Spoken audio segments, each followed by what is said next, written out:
Good afternoon, everyone. Revolutionary greetings. I am Zenzele Cooper, the program manager here at Geeksville Heritage Center. I want to welcome everybody back to Geeksville Weekends. Good afternoon, everyone. Revolutionary greetings. I am Zenzele Cooper, the program manager. Sorry about that. I want to welcome everybody back to Geeksville Weekends. Geeksville Weekends is our free public programming series. It happens the second Saturday of every month. And the idea with Geeksville Weekends is that it's a full day of programming for the entire family. So when I think about these weekends, I try to make programming that is family friendly, and it gives our entire family a full day of education and culture. I am so excited for today's program. Will Capitalism Feed Us? Nourishing an Appetite for a Cooperative World Beyond It. I know that we have just come out of an election and are sort of still in the midst of an election. But I think it's really important for us as a community to always be thinking about what's next for our communities and us being active participants in building our communities and building the world that we want to be a part of. So it's no secret to folks who know me, but I'm a socialist, and so I definitely don't think capitalism will feed us. But hopefully, today is a day for our entire community to really think deeply on this question. Whether or not the current system that we live under is the best system for us, and whether or not it will feed us, whether or not it will solve the problems that we face as a community. And I hope today is the beginning of a discussion amongst us to really start to think about a world beyond the capitalist system towards a more cooperative system. So I'm very excited for all of our panelists today. I am truly honored to welcome Dr. Jessica Gordon Nimbard, one of the foremost thinkers on Black cooperative economic thought. She'll be in conversation with Lex Barlow, who is also an active organizer in the Black cooperative movement. Then we'll be also speaking with panelists from the Central Brooklyn Food Co-op right here in our community, so we can really understand the history, the legacy, and our lineage with Black worker cooperatives, and then see how we are carrying on those traditions today right here in our community. And it'll really be a call to action for community to help join and build cooperatives to really keep this movement moving forward. And then we'll finish our program today with a world building workshop with the artist duo Intelligent Mischief. We'll be unleashing our Black imagination. I am so excited to welcome them. I mean, everybody on the panel today, I am truly fans of, so I'm so excited to be in community with them. They'll be doing a workshop called Geeksville 2138. We'll be imagining a future Brooklyn as a Black utopia. So if you haven't already, please RSVP for that program. That will be on the Zoom meetings platform. So we'll leave the Zoom webinar platform and then we'll go over to Zoom meetings so that we can all see each other and be in a more interactive space, like I said, to unleash our Black imaginations and start to imagine a world beyond the current one that we are in. Okay, so I just want to invite folks in the room to put your name, where you're from in the chat. You can see me, but I can't see y'all. So just let yourself be known by saying who you are, where you're from, and then feel free throughout the webinar to share your thoughts, your feelings on what's going on. Share any resources that you have. This is definitely a communal space for us to vibe, to share, and to really be able to interact with each other. And then if you have specific questions, we'll do Q&A after each section. If you have specific questions, please put those into the Q&A feature, which is at the bottom of your screen, and we'll do our best to read those questions live and get those answered for you. So without further ado, I want to throw it to a video that we'll be sharing today. It's presented by All Arts TV in their series on display. It's called How New York's Weeksville Heritage Center and Black Gotham Experience Are Preserving Black Spaces. So I want to share this video with you in lieu of our historic Hunter Fly Roadhouse tours, just to give you some more information on the Weeksville Heritage Center. And then we'll bring our tour educator, Daniel Moulton, into the room, and she will share her thoughts on the video and take any questions from community. So I just want to welcome you all again, get comfortable, and I'm excited to spend my Saturday afternoon with y'all. So see you soon.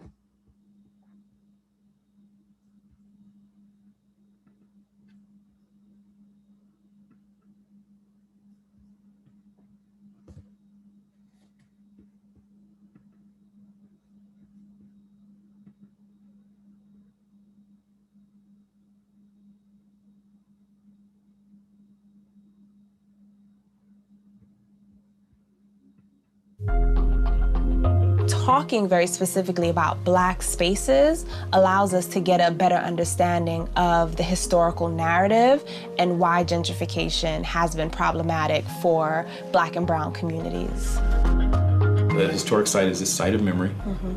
Then memory helps build identity, identity builds community. Community and institution building is really a form of resistance. Revolution is not necessarily a white male American concept.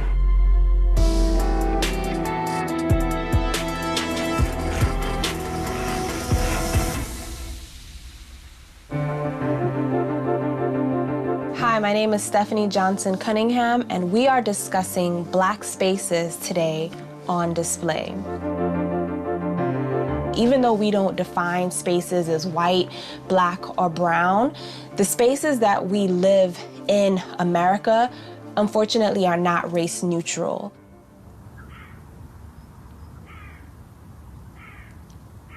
Geeksville Heritage Center is a historic site here in Brooklyn, New York. It used to be a bustling neighborhood created by and for Black people who needed a space of their own. It's one of the first known free Black communities here in Brooklyn, here in New York City, and also throughout the country.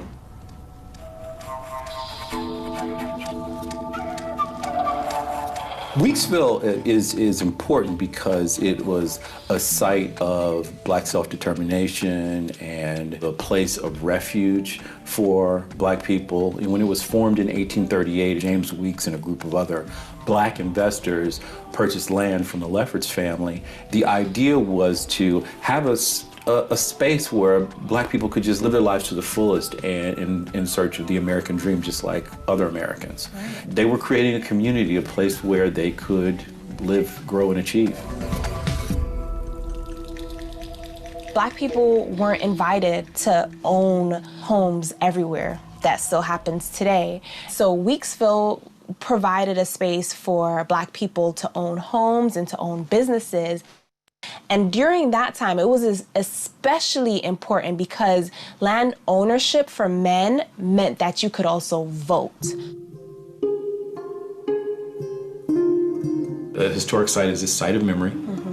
Then memory helps build identity, identity builds community. Community and institution building is really a form of resistance. So much of what we tend to learn about Black history is sort of a catalog of overcoming wrongs that have been done to Black people in this country. And that's all valid history, and it should be known. Weeksville is the flip side of that. It is a story of self-sufficiency and self-determination and entrepreneurship. The fact that we have these houses and we're sitting in one of the houses right now just shows you that, in fact, Black people were here. They had an idea and a vision of the future, that these institutions and this community would carry forward their memories. And all the while they're here, you have some great firsts. You have the first Black woman to be principal in a New York City public school, Sarah Garnett. You have the first Black female doctor in New York State, Susan Smith McKinney Stewart. And Weeksville's not unique in that regard. These Black towns all over the country, you know, again, where Black people were trying to live and prosper and just thrive. Black spaces provide people not an opportunity for isolation, but again, insulation, where they're able to grow and develop and to be confident and to have spaces that they feel welcome, that they feel is their own, that they feel safe, and that they feel is a reflection of who they are as well. And we know that every group wants that, every group craves that, and so we see there are needs for spaces for LGBTQ communities. Absolutely. There needs to be spaces for women, Black people. We need spaces for brown people because we are not a part of the white cisgender men narrative and culture. By 1930, Weeksville ceases to exist. And it wasn't until this 1968 where these houses were rediscovered. And that started this community-wide archaeological dig and effort to save these houses and prove that they had historic value. So now there's another side of Weeksville. And so how does the visitor center and the new educational building kind of speak to the vision and history of Weeksville? What the Visitor and Education Center does is it gives us space to convene, where you not only get to learn the history and convene to discuss issues, you know, everything from how to deal with your student debt to Black maternal, you know, mortality rates and what can be done about that, to food justice, to reparations, but you can also just come and celebrate and just be Black. In an evolving Brooklyn, things can get lost. And so it's important that we have this site that is, again, a site of memory here that people can come to and know that there's real Black history here.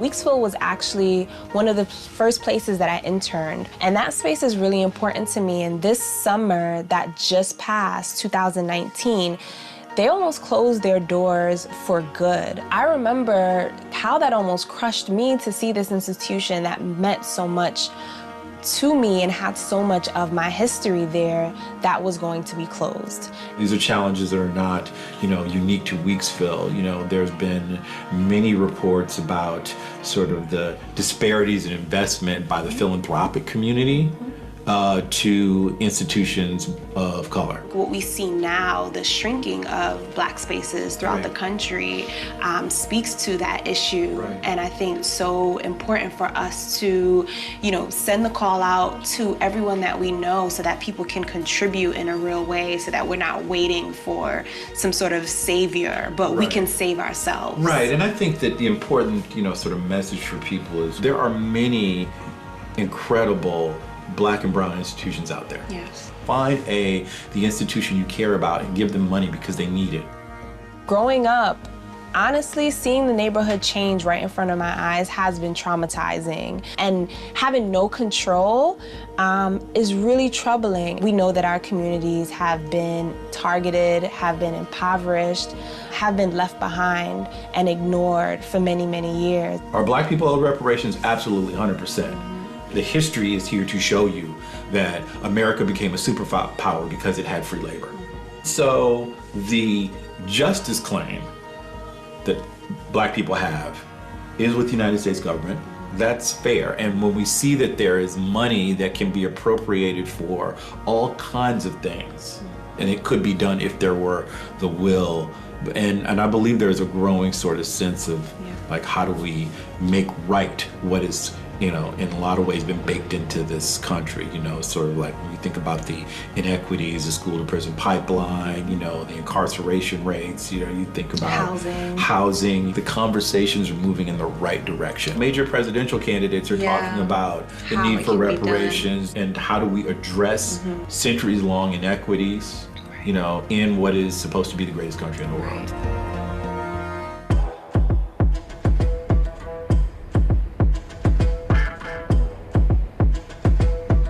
Talking very specifically about Black spaces allows us to get a better understanding of the historical narrative and why gentrification has been problematic for Black and brown communities.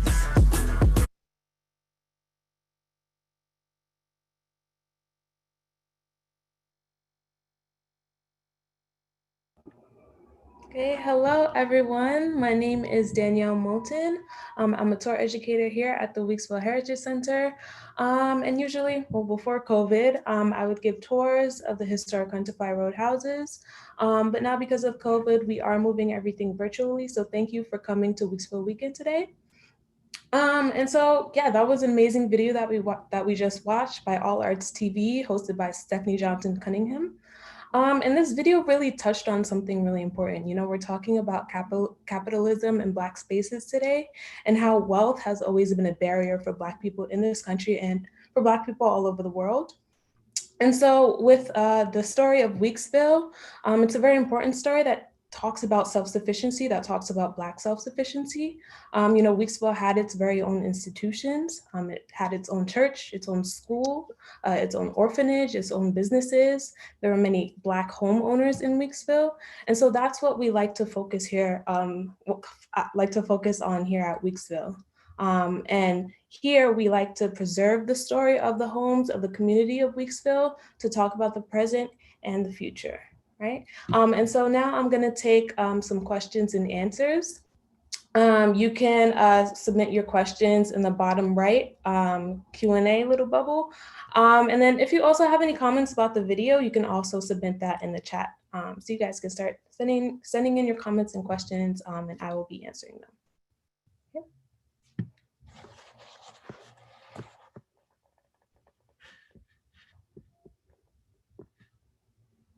Zensley, do you have any comments while we wait for people to come in?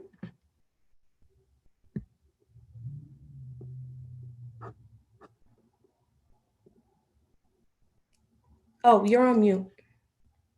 Thank you. Thank you for that. Yes. I'm just so excited by other institutions coming to shed light on Weeksville. You know, Weeksville is often thought of as you know, the best kept secret. And I hope that through programs, our Weeksville weekends, and over the course of the next few years, that Weeksville Heritage Center really becomes a destination for Black people around the world. As the video, you know, displayed, you know, preserving Black spaces is so important, and that's really our mission.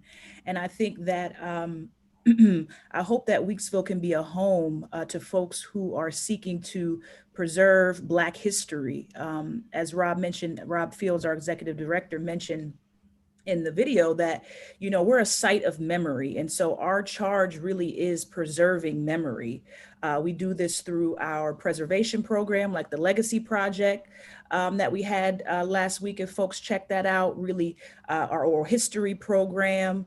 So we're really seeking to be really self-determined in how we preserve our history. And so one thing that Rob mentioned in the video, which I wrote down in my notes, was, you know, how do we address centuries old inequities?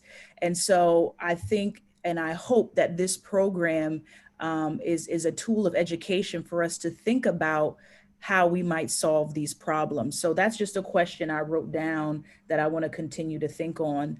And perhaps we all can sort of think about, you know, how do we go about addressing these inequities? And I hope today that we see that the lineage and the heritage of Black worker cooperatives is one of those pathways. So that's what I would say. Right. Right, and Weeksville was a self-sufficient community and was able to engage in institution building and collectivism. But the reason as to why the people of Weeksville had to do that was because of all of these barriers that Black people were facing in the 18th century, and there's still problems that we're still facing now, right? So in the video, Stephanie, she mentions gentrification, how wealth has always been a barrier for us in terms of being able to secure good and safe housing, you know, jobs, adequate healthcare. And yeah, so those are the things that we're going to be talking about today at Weeksville. And I see that we have a question. So Abby Katz says, aside from having to switch to virtual events, how else has the pandemic impacted the Weeksville Heritage Center? So it has impacted us greatly, as it has for a lot of other museums and historic house museums.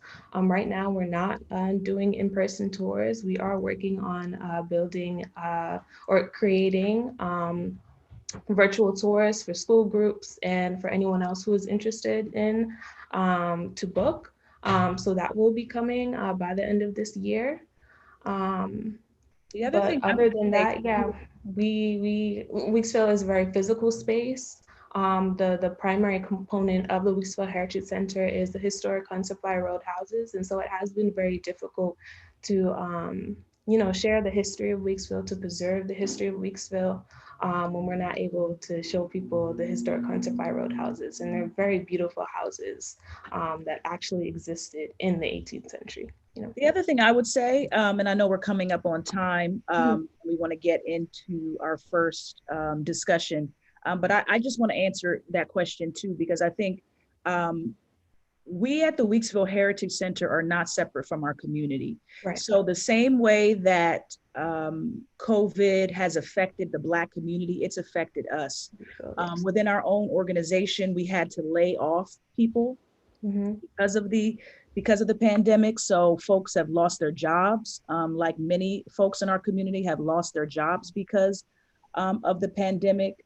I think we're all dealing with the economic and psychological effects of being in quarantine, of not being able to be together. So it's greatly impacted us. And so as Danielle mentioned, the great thing about Weeksville is that it's a convening space. It's a space for us to have safety and protection, and for Black people to get together and vibe and just sharing each other's energy. And so that has not been able to happen in the physical way. So that's been a huge impact on us. And so coming online, we're learning how to build that energy within this virtual space, and really wanting to continue to connect with our community and be a convening space.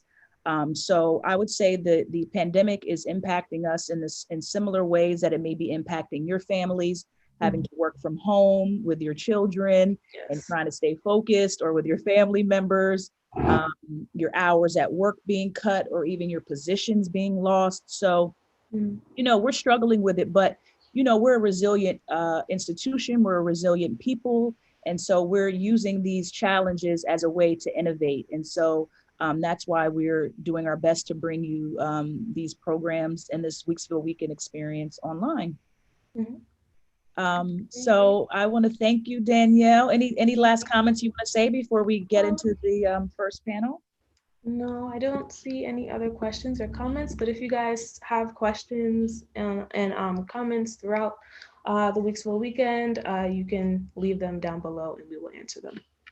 Okay. So thank you so much, everyone. sis. All right.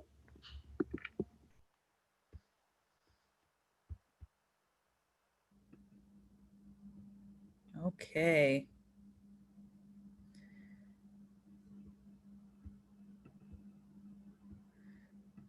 So let me get back on there. So everybody, there was a question that I wanted to speak to quickly before we jump into our conversation, which I'm so excited about. Alexis Fair states on here, she says, "Hi Zenzele, this is Alexis. I did a paper on Weeksville a few years ago. You all were so gracious, and in my heart, Weeksville has stayed with me ever since." Thank you, sis. I was wondering if you all have started to utilize the larger building to the left of the three houses. Hi, Alexis.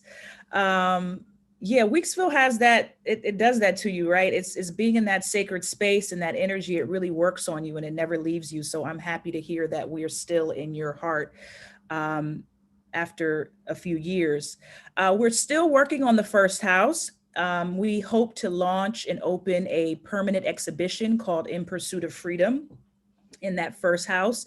So please sign up, on our email list. Stay tuned. We hope to have that exhibition launched in 2021 finally, and that exhibition will help to fill in some of the gaps in the Weeksville story. So it will talk about that early Weeksville period from 1838 to the 1850s. And then it will also shed light on, bring to light the archaeological digs of 1968, which we call the rediscovery period, which brought Weeksville back into known memory. So the archaeological dig, which was led by the young people in our community, and really through a community-led effort, it uncovered lots of objects and artifacts from that early 19th century period and beyond. And so those items will also be on display. So thank you for that question, and stay tuned. So hopefully we'll see you at the center next year, and you guys can all check that out. Okay, so coming up next, I just want to share my screen.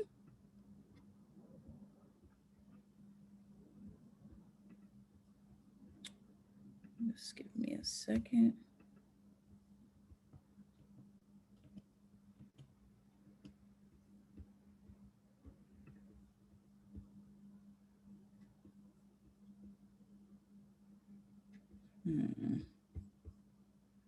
Let me try this again, bear with me. There we go. So up next, we will have the panel or the conversation, Let's Just Talk, our powerful Black cooperative lineage with Dr. Jessica Gordon Nimbard and Lex Barlow.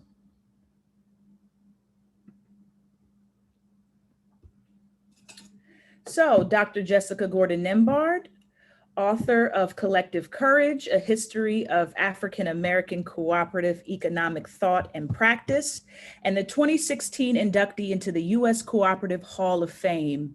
Jessica Gordon Nimbard, PhD, is a professor of community justice and social economic development in the Department of Africana Studies at John Jay College in CUNY. Woo woo, CUNY. Dr. Gordon Nimbard is also a member of the Council of Cooperative Economists of the National Cooperative Business Association, CLUSA, and the International Cooperative Alliance Committee on Cooperative Research, as well as a member of the Board of Directors of Green Worker Cooperatives, Grassroots Economic Organizing Newsletter, Organizing Neighborhood Equity DC, and Southern Reparations Loan Funds, and a past board member of the Association of Cooperative Educators. She is the proud mother of Susan and Stefan, and the grandmother of Stefan, Hugo, and Ishmael Nimbard. Welcome, welcome, Dr. Jessica Gordon Nimbard. Thank you. Thanks so much. I just want to quickly acknowledge the original stewards of the land. I noticed a lot of people introduce themselves by what land they're on. And so I want to also make sure we acknowledge the stewards of the land. And then I also want to bring our ancestors into this room and remember also those who have fallen killed by police brutality and other forms of anti-Blackness. I'm excited to be here with Weeksville. Finally, I'm connected with you guys. I've been wanting to be for years. So I'm very excited about this program. Thanks for keeping the heritage going, creating safe and liberated spaces for us. And thanks to Lex for all she's done to pull us together. Ashe. Next, I would like to welcome Lex Barlow, who is not just a panelist, but the community curator of today's program. Lex Barlow, pronouns she, her, is a facilitator, organizer, archivist, and seed steward. She was born and raised, can you pronounce that for me, sis? In Lenape Hoking? Lenape-Hoking, which is the Lenape name for this land. Yeah. Wonderful. Lenape-Hoking, AKA New York City, with ancestral roots in Virginia, South Carolina, St. Vincent, and Ukraine and the USSR. Committed to collective self-determination through seeds, food, land, and community-based economies. She is committed to sharing and learning from our histories and our families, communities, and movements, and how we bring our ancestral wisdom into now. Lex is a member of the Central Brooklyn Food Co-op and is the community wealth facilitator with the Black Farmer Fund, a community investment fund investing in Black farmers and food business owners across New York State, where she is supporting a group of 15 Black farmers and food business owners to design the fund's democratic process and make collective decisions around investing in their own community. Lex works humbly to care for and share seeds and their stories, specifically focusing on ancestral Black and African diasporic seed through seed libraries and collective resources like Reclaim Seed New York City. She is a facilitator, a healer for social justice movements, and world builders with the Wildfire Project. I am so honored and welcome to have you both here today. And I'm going to go take a seat and get my notebook out, and I'm going to hand it off to you, Lex. Thank you guys for being here. All right. Hey, good afternoon. First of all, I just want to say thanks to everyone for being here, for everybody who agreed to be part of this. Everyone throughout the day is really, really incredible people that I'm just excited for, to be learning from and learning with each other. And Dr. Gordon Nimbard, good afternoon. I'm excited that we're here. I just want to say, I've been saying this to you, but it's an honor to learn from you and be doing this with you. And in this conversation, I have been learning from you for years now, and excited that we got to reconnect now that I am more clear on being on this path, right? That you are also on. And so I'm just very honored. I'm very grateful that you are charting this path forward for all of us, for me in particular, but for all of us in re-understanding, reclaiming, reconnecting with our history that, is here, whether we do that or not, right? But just excited to talk more with you about it today. So I guess where we wanted to start was, what is a cooperative, right? We wanted to do a little bit of what is this and why does this even matter to us? What do we mean when we say that Black communities have a history of Black cooperation and cooperatives? What is that? What are we even talking about? And start from there. Right. Absolutely. Thanks so much. It's really, really a pleasure to be here, and to be here with you, especially Lex. So cooperatives are member-owned, member-run, member-serving businesses. They're values-based, jointly owned enterprises that operate according to principles based on membership, democratic governance, meaning one person, one vote, returns based on economic participation, sustainability and care for community. They can be for-profit or not-for-profit. The most important thing is that joint collective ownership with democratic governance, and rather than profit maximization, co-ops are about solving economic problems for communities. So you create a consumer cooperative if consumers need access to organic produce and fresh food that they can't get somewhere else. So they pool their resources to gain access to those goods and services in bulk, right? To get affordable prices for the things they need. Housing co-ops are consumer cooperatives. Food co-ops can be consumer cooperatives.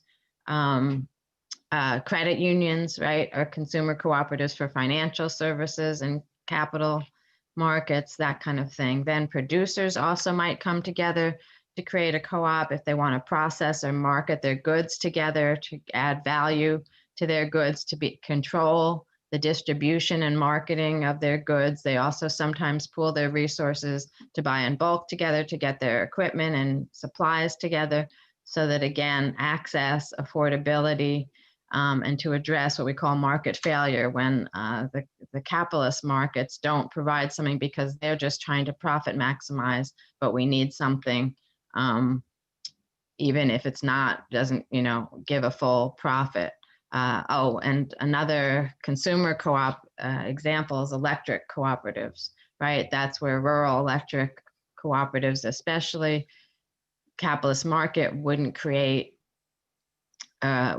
electrify rural areas because it wasn't profitable for them to electrify people who live so far from each other. So they created their own collective cooperatives to address the electricity problem. And actually now a lot of the electrical cooperatives are also doing internet, because again, rural areas don't have good internet access. The cooperatives are jumping in there.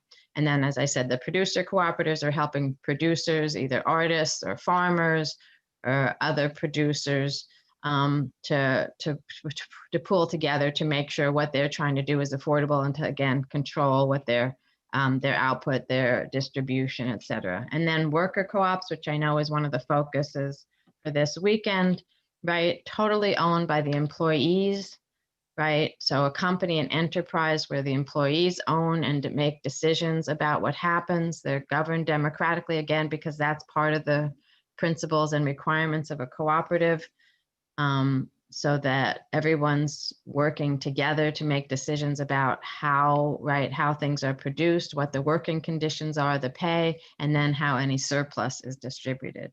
So that's cooperatives in general. I started, I guess it's really over 20 years ago now, I started looking at the cooperatives as a strategy for community economic development, especially in Black communities. And what I found after years of research, because it was quite hidden, was that African Americans have used cooperatives to survive depressions, to survive economic exclusion, to survive discrimination and marginalization and economic inequality. And also we've used cooperatives to control our own income generation and wealth creation to create some economic independence. We started out using mutual aid and just economic cooperation informally, often because we didn't have any other options. We had no wealth, right? As enslaved peoples, we didn't even own our own bodies. And then we were excluded from the most stable and lucrative economic activities, even once we were emancipated. We also were precluded from accumulating wealth and getting decent jobs during Jim Crow segregation and apartheid. Institutional racism also keeps us excluded and underpaid and underworked, et cetera. So we have a continuous history of using cooperative ownership to work together, to own together, to farm together, to share equipment, to have credit unions, et cetera. So I did finally publish a book, Collective Courage. I documented hundreds of cooperative enterprises in cities, in rural areas, north and south, from about the 1700s to the present time, including housing cooperatives, credit unions, retail, grocery, and other co-op stores, marketing cooperatives, farmers markets, shared services cooperatives, health centers, craft co-ops, and other worker co-ops like factory, mills, construction companies, catering, house cleaning, janitorial services, transportation, childcare, home care, all owned by the employees themselves. Yeah, I was listening to a Weeksville event, I think I don't know when it was, a couple of weeks ago. Somebody who had worked at the Schomburg was speaking about, the Schomburg Center in Harlem was speaking about, like, once you are in the Schomburg and once you are in the archives and once you begin looking at this history, you realize that Black people have done it all, like literally done it all, like anything you can think of, and also probably invented it, actually. And so that is also, you know, even with you talking just now, I'm like, you could list every kind of co-op and every kind of way of working together and every kind of way of being in collective, and we've done it. And I think, you know, and I can say, like, you know, before reading your book and before also starting my own research, like, there's no way you would know that. How would you know? Right. Nobody tells you, nobody teaches you in school. And so what, you know, can you talk a little bit more about why it's important to you to be studying this history and to be sharing it with more people? Like, why is this what you have dedicated yourself to? Sure. Well, I'm an activist scholar. I come from a family of social activists and activist scholars. So it was kind of expected of me to do something with my life to make the world better, at least my immediate society better. I was taught, and I believe, that knowledge needs to be applied to making the world better, to solving human problems so that we can exist, do better, and do by each other better. Oops. Sorry, I just got distracted. For us, the poll jumped up. Okay, I think it's maybe for attendees. I'm not sure.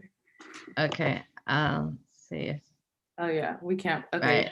Right. Okay, let me get All rid right. of it. Sorry about that. It's easy to get distracted with these Zoom things.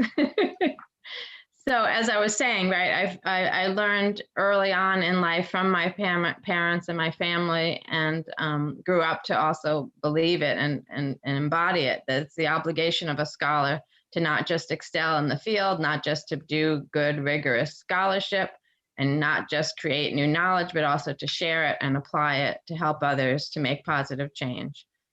And personally, I've always been concerned about economic inequality and poverty. From when I was very young, it always bothered me. And so I decided along the way in my career to become an economist. And I wanted to study political economy because I wanted to find ways, alternative economic strategies, because I realized the current strategies in capitalism were not working. And so I did get a PhD in economics. I specialized in political economy, macroeconomics, economic development, and finance. And then one of my first jobs was actually as an economic development analyst, looking for Black community development strategies that were children and families friendly and supporting, that recirculated resources into communities. So I started learning everything I could about community controlled economic development and what strategies have been used, what kinds of economic development were used. I had already sort of studied international development and ways that other countries had kind of been able to control development for the benefit of their own countries. So now I started looking at how communities, especially urban communities in the US, could do that. And one of the strategies that I started learning about was cooperatives. I also learned about social entrepreneurship and municipal ownership and other things, but I got very excited about cooperatives because, as I explained with the definitions, when you look at what their purpose, mission, and structure are, it's all about, right, solving community problems by community members to the benefit of community members, community control, having voice, governance, etc. And so I learned more and more about cooperatives, started going to cooperative conferences, and no Blacks, right? I'm the only one at some of these things. There's no Blacks in the co-op things that I'm reading about. There's no Black co-ops mentioned anywhere. So I actually start raising the question. I ask at the conferences and stuff. I was like, where are the other Black people? What about the Black co-ops? And people were giving me blank looks, couldn't answer it. And then I would go into Black communities to tell them about these strategy of community control using co-op ownership and that kind of stuff. And the Black people gave me strange looks. Like, what do you mean co-ops? We don't do that, right? Those, you mean those hippie food co-ops? We don't do that. And I'm like, what do you mean we don't do that? It made no sense to me. I'm a scholar and a researcher. I spent my whole life being a researcher. So I was like, okay, I need to find out. Why does everybody say Blacks don't do this? It made no sense at all. So I started researching it. Luckily, I had some hidden resources. I had a classmate from grad school and a friend who had actually looked at W.E. Du Bois's cooperative economics theories. So I started talking to him. He gave me some stuff to read. I started reading some other stuff. And lo and behold, slowly, I was able to start to piece together a history. Du Bois, thank goodness, had written a book in 1907 about what he called economic cooperation among Negro Americans. And so I was able to use that as a backdrop. I also realized that he had been editor of the Crisis magazine for the NAACP for about 30 years during the same period of time when he had been writing some things about co-ops. So I thought, okay, he must say something in the Crisis about Black co-ops. I luckily had a research assistant at the time who was able to go through all the microfiche and look at every issue of the Crisis magazine. And he found me about 7 articles about Black co-ops. And so then I was able to build from there. And we slowly, I found historical notes. I started going to the Schomburg and looking into archives, especially Ella Jo Baker's archives, because she was head of the Young Negroes Cooperative League in the 30s. And so slowly I was able to pull things together. And then the more I started talking about it to people, especially Black folks, once I stopped just saying the word co-op and started talking about economic cooperation and solidarity economics and describing the kinds of things, people suddenly realized that they did know about this strategy. They started telling me about something their grandparents did or their aunts and uncles, or an asusu that their family was involved in. And so slowly, with more talk, with more research, with additional ideas, people started resonating to what I was saying and actually started sending me information. So I was able to increase what I knew, because as I started talking, people suddenly realized what tradition was meant, and the wording, they got rid of the terminology and just started looking at the actions and the activities, and were able to really connect to it. And so recently I've really been arguing that we can't achieve social, political, or racial justice without economic democracy and economic justice, but equally, economic democracy can't really be achieved if we don't have racial equity. And so we've got to work on all those fronts together, right? We've got to make sure that we're looking at racial equity issues in everything we do, but we also have to make sure that we bring economic democracy and justice as we go along. Did that answer your question? Yeah, I mean, it did. And it also just brought up a bunch of thoughts, because one, just thank you for mentioning Ella Baker, because she is, a really important teacher for me as well. And I think what's so important to know about how cooperation and these skills of working together, work for us in all of these different ways. I feel like Ella Baker is such an amazing example, because mostly we know her from SNCC and from the civil rights movement, and from being this incredible behind the scenes strategist that really ran shit, pardon my language, in the civil rights movement. But when I learned that she actually had this background in building cooperatives, I was like, oh, of course, because the skill of doing work together, bringing people together in community to meet collective needs, like, of course, that is fundamental to organizing. Of course, that gave her a certain perspective on what it meant to bring people together towards the Black freedom movement in the South. And so that gave me so much perspective on, like, actually, yes, these aren't separate movements. Actually, these things inform each other so deeply. The more that we practice the skill that is cooperation, or all the other words that fit into co-op, right, that don't like necessarily get neatly explained. Right. It's just about learning how to be better together in community, and then figure out what we need together. And I think, I also, thinking about just briefly, like, the way that I learned about co-ops was being trained as an organizer and as a student organizer and all of these things, and then kind of learning about cooperation and co-ops through work that was much more focused on, like, challenging the bad things and breaking down the bad things and all of that, and then kind of being like, oh wait, but what about what we're building? Was also really amazing for me, because I was like, oh, the thing about co-ops is, like, isn't this actually the point? Like, isn't the point of all of our organizing to get to a place where, like, we just get to think about doing things together, and we just get to be meeting our needs collectively, and we just, like, get to be in community? Like, isn't this actually not just a practice we're doing now, but part of our vision, right? Like, of where we're going. Right. And so how amazing to learn that Black people have actually been doing this as a thing that was necessary, right? Like Danielle said that as well. Like, people turned to these models because the like dominant model was not happening for Black people. Right. Absolutely.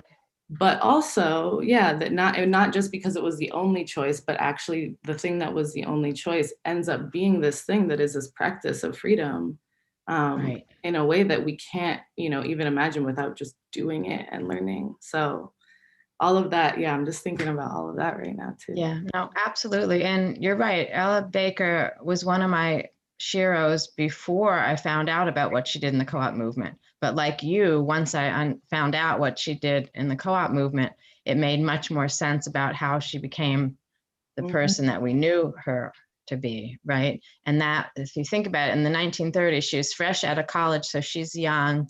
And so one of her first jobs is, co-founding and executive director of the Young Negroes Cooperative League during the Great Depression, but she's learning so much, as you said, about, right, how to organize from grassroots, right, how to organize grassroots people, how to help people to demand and help themselves, to take power, to learn together, to work together, right? She's learning all that, teaching other people how to do that, traveling the country, talking to people about doing cooperatives. So of course, when she moves on, her next job is with the WPA doing consumer education. Her next job is with the NAACP as a field organizer, right? Her next job, you know, is executive director of SCLC. And then she starts organizing youth again in SNCC. But meanwhile, her signature, right, this democratic participation, is something that she had to have developed as a co-op organizer and as a co-op educator. And so that was and I know you're going to ask me about this in a second, but one of the surprising things I found was how many African Americans and our civil rights leaders from the long civil rights movement, right, from the 1700s on, were involved in mutual aid and cooperatives also. Yeah. We know them because of their civil rights work, right? Because that's how they became more famous, and that's sort of where the legacy gets carried on. But if you look into most of their lives, and in my book, I'm able to mention tons of them. But if you look into their lives, so many of them were also champions of cooperative ownership. They were in the co-op movement. They were doing co-op education, or at least promoting co-ops as a strategy for liberation. You know, from A. Philip Randolph, W.E.B. Du Bois, Fannie Lou Hamer. Sometimes I challenge people, just name me any Black leader, and I can probably tell you something that had to do with co-ops that I found they were involved in. Yeah, absolutely. I think, the other thing that I want to ask you about is the conversation about sabotage. But I you know, even before that, I do think, it's so important for us to understand that so many of the leaders that we look to, and also the people that are less lifted up and less visible, right, but were so fundamental to what was going on. It's so important for us to understand, and also to understand why the parts of their stories that have to do with co-ops have not been told, right? I know that that's also on purpose, right? Like, there's a reason why we don't know in our dominant narratives, if we even do hear about Ella Baker, right, that she had this history. There's a reason why the story that gets told is a much more like surface level political one. It's the same thing with the way that people don't talk about MLK and the Poor People's Campaign and like all, you know, the economic issues he was getting into, is that, and something that's really important about this Black cooperative history too, that, you know, I've learned from you as well as others, is like, there's a reason we don't know. Like, this is on purpose. This is his history actually was kept down on purpose, like unrecorded, underrecorded on purpose. And they don't, you know, we're not meant to actually be able to access the power of all of these generations past that have actually known solutions and had solutions to some of the problems that we're still dealing with, right? Like, this is no accident. So can we talk a little bit about that and the ways that these projects have been undermined and sabotaged, and maybe we can tell a couple of stories. I also, sorry, real quick, I also want to say, if people have questions or thoughts like throughout, feel free to just chat us or write them or say anything that you want to say. We can also respond, but at the end we'll also do open questions, but feel free to just as well share them now. Right. Thanks, Lex. So yeah, one of the sad parts of this story, and it's partly why the book was called Collective Courage, because how much courage it took in the face of sabotage and white supremacist terrorism against cooperatives and economic cooperation among Blacks. So it was dangerous at every period, even though, as I said, I found all kinds of examples of Black cooperation and economic collective ownership.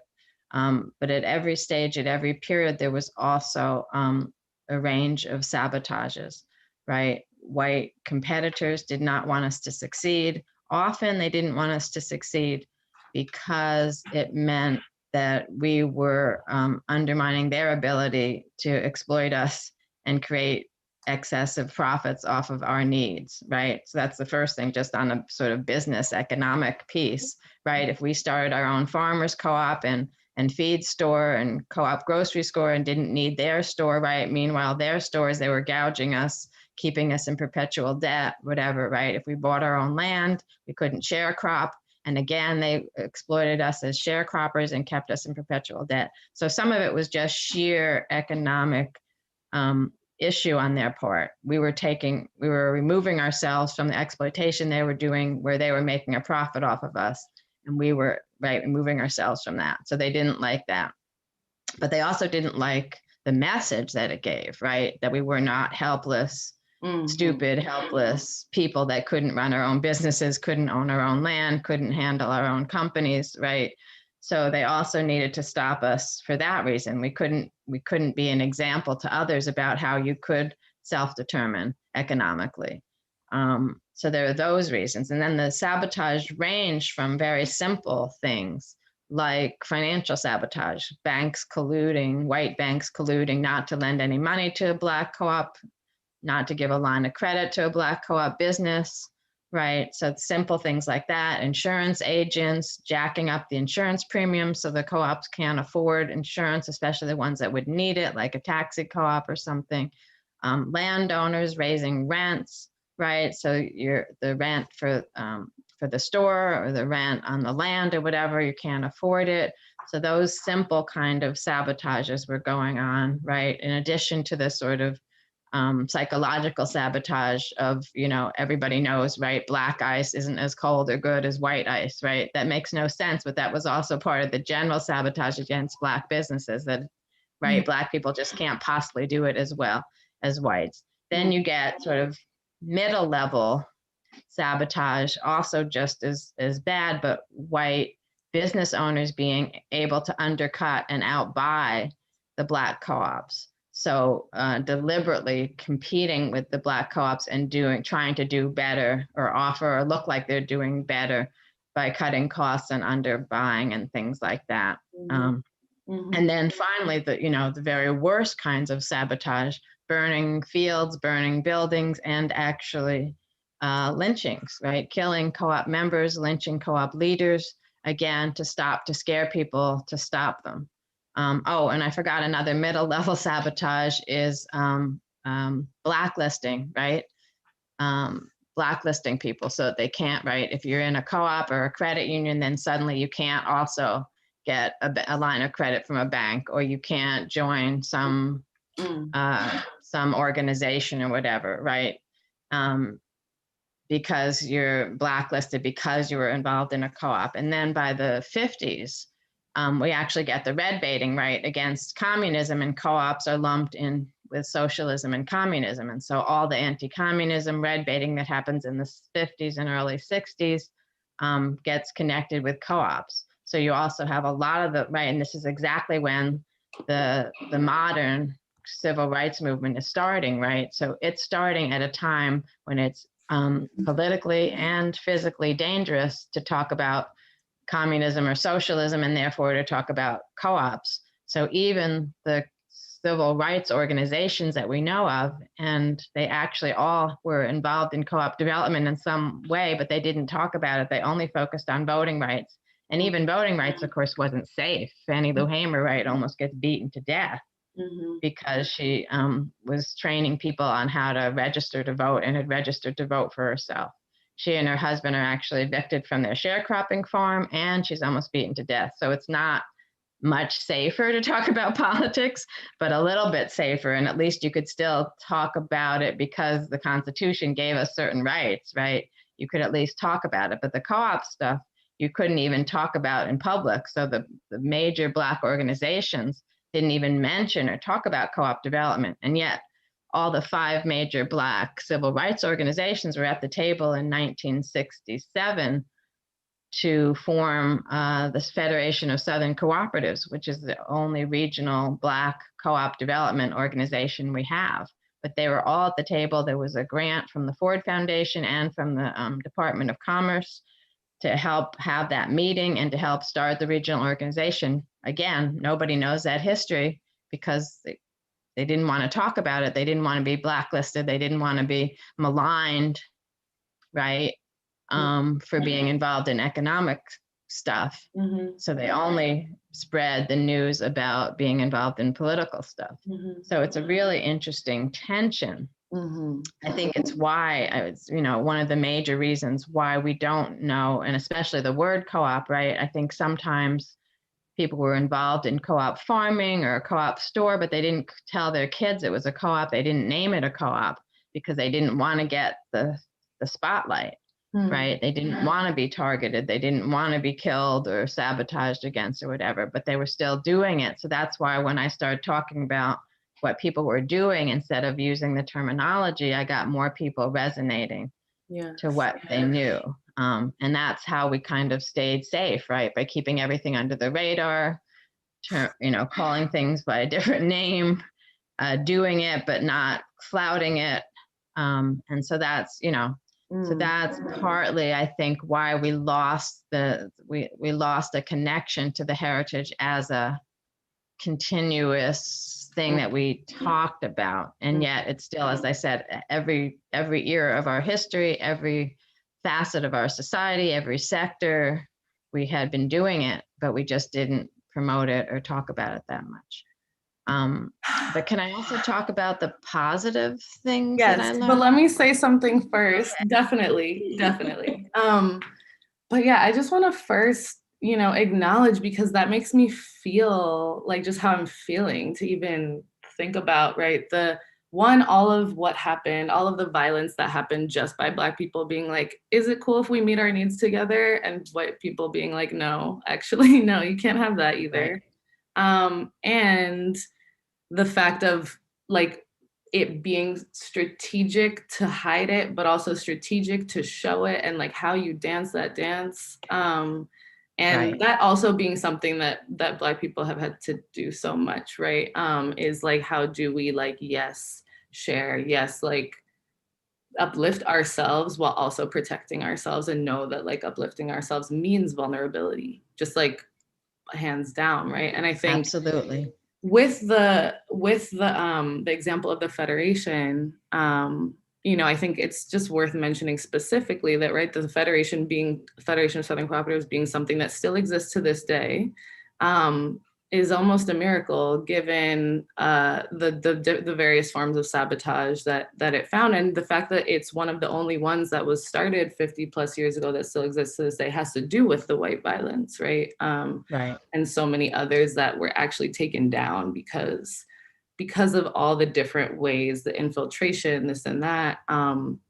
But just to share that the story of the Federation includes basically a bitter white neighbor, like involving a local judge that involved a federal judge that then got an FBI investigation going based off of nothing besides really bitterness. And right. That almost destroys this regional network that was, I want to say 1980, right? 1981. That was, I think early 1980s, right? And they were accused of misusing federal funds. Right. So they lost their federal funding for a while. They actually lost a lot of donations for that year that they were fighting the case. And then the case was totally dismissed. They were found exonerated on every count, totally dismissed. But meanwhile, they had spent a year, right, money defending themselves, diverting staff time to defending themselves, losing grants, losing donations. So they lost millions of dollars, and it took them years to recover.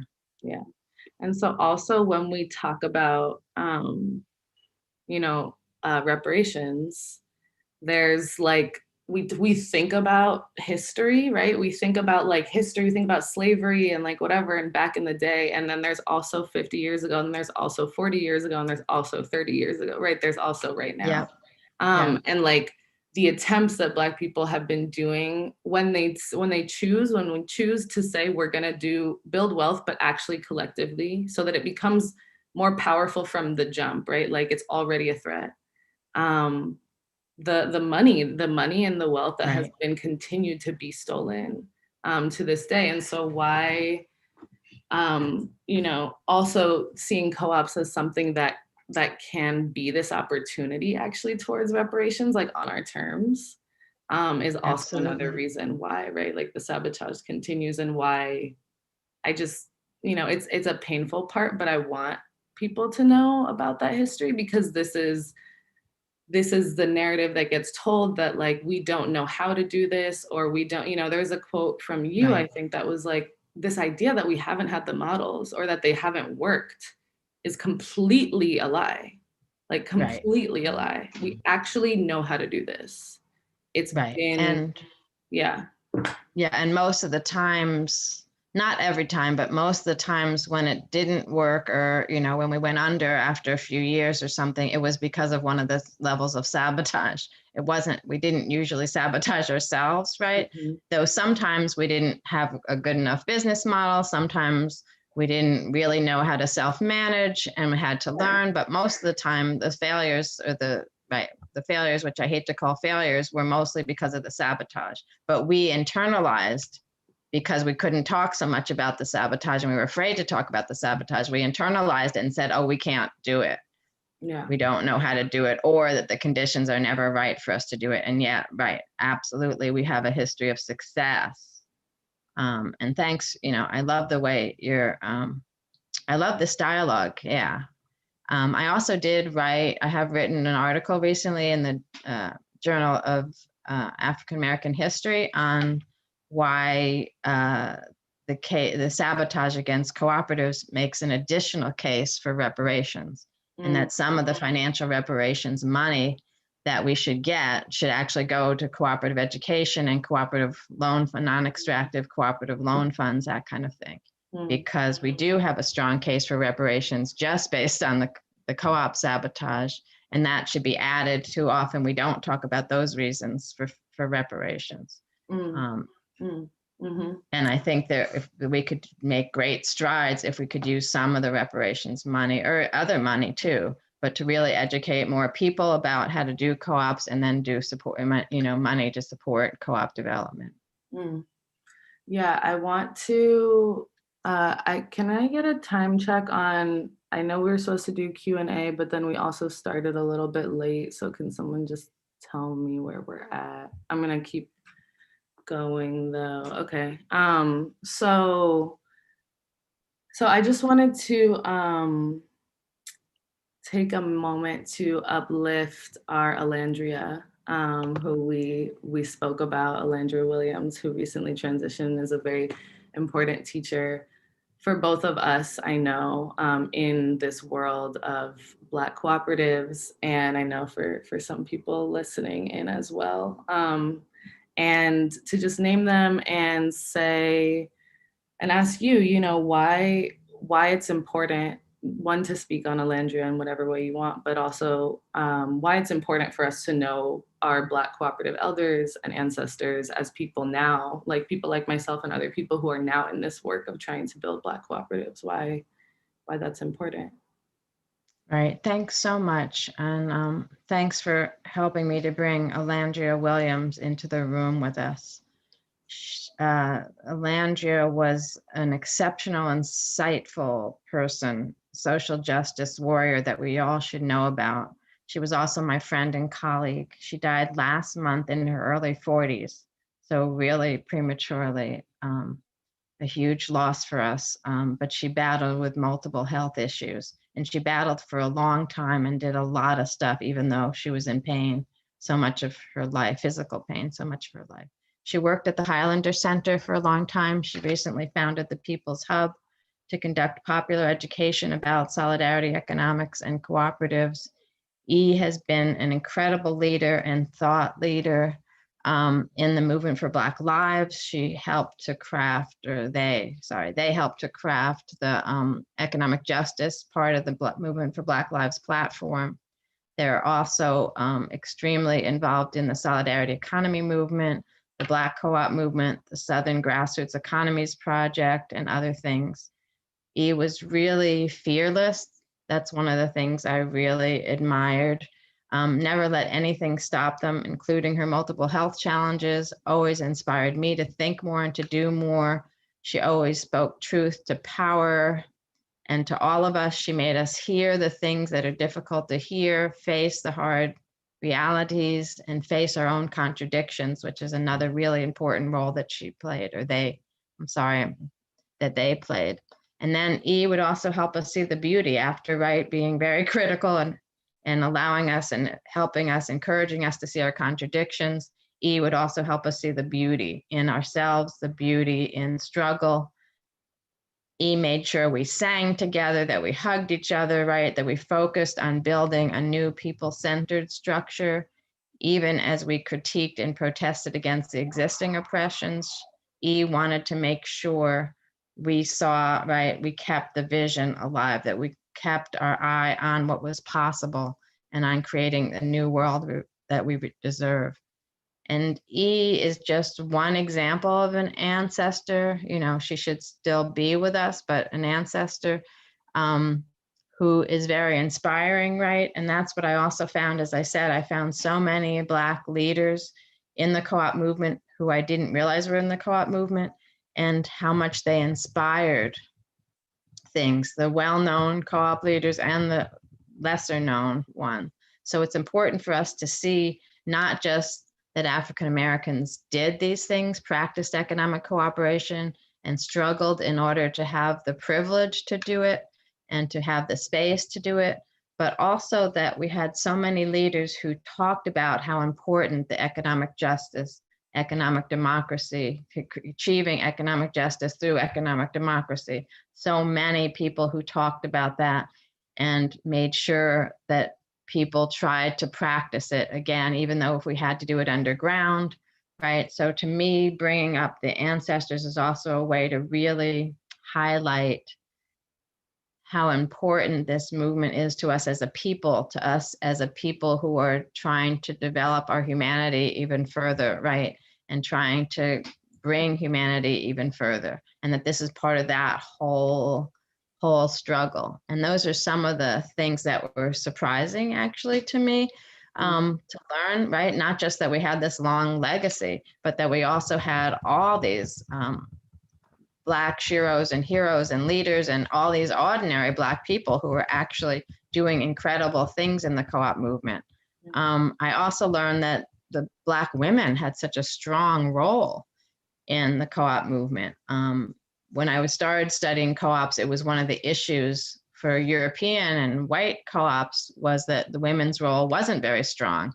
And for Blacks, we still had the same problem of the women doing a lot of the scud work and whatever, but they also were often the founders and leaders of mutual aid and co-op organizations and running co-ops. So that was interesting. The role of youth, that a lot of the successful co-ops are also making sure to incorporate and bring the youth in, or asking the youth to be the leaders of the movement.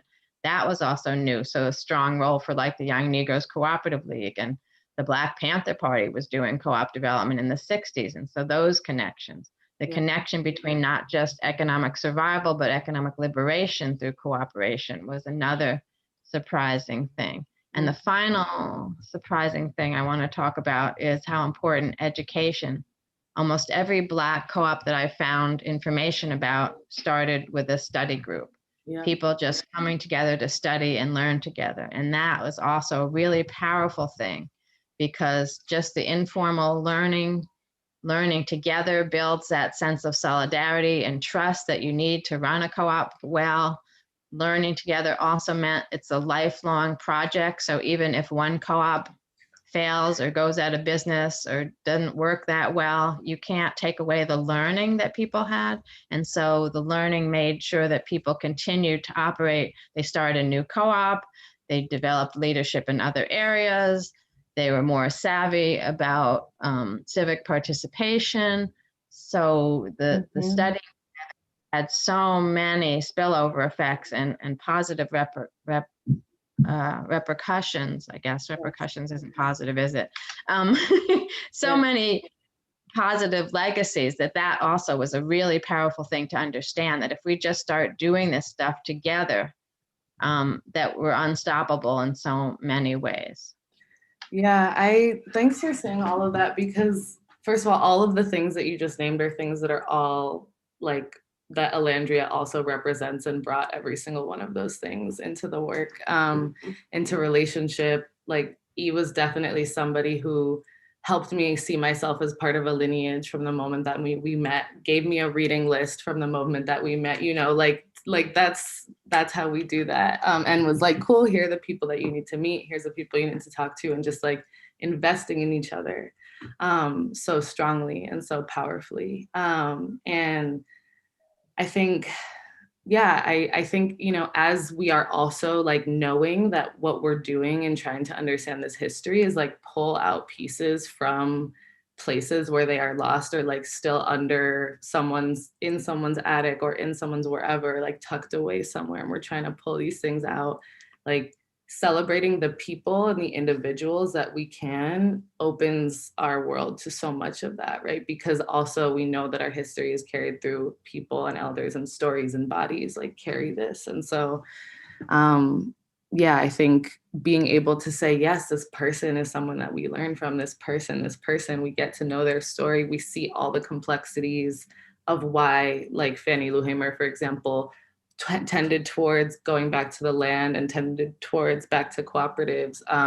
We see the way that even Alandria, right, was someone who was an educator and was in the church and was like in all of these different places, but it all came together, right? And so that's what it is to really understand the Black cooperative history, right? It's not just like, what are these co-ops? What did they do? It's like, how were co-ops a part of our whole web of all the things that we're doing, right? Because that's always how it was, and that's always how it is. And just like not oversimplifying it for the sake of the way that white history is told or whatever, but like actually taking it for all the things that it is, like all the connected pieces.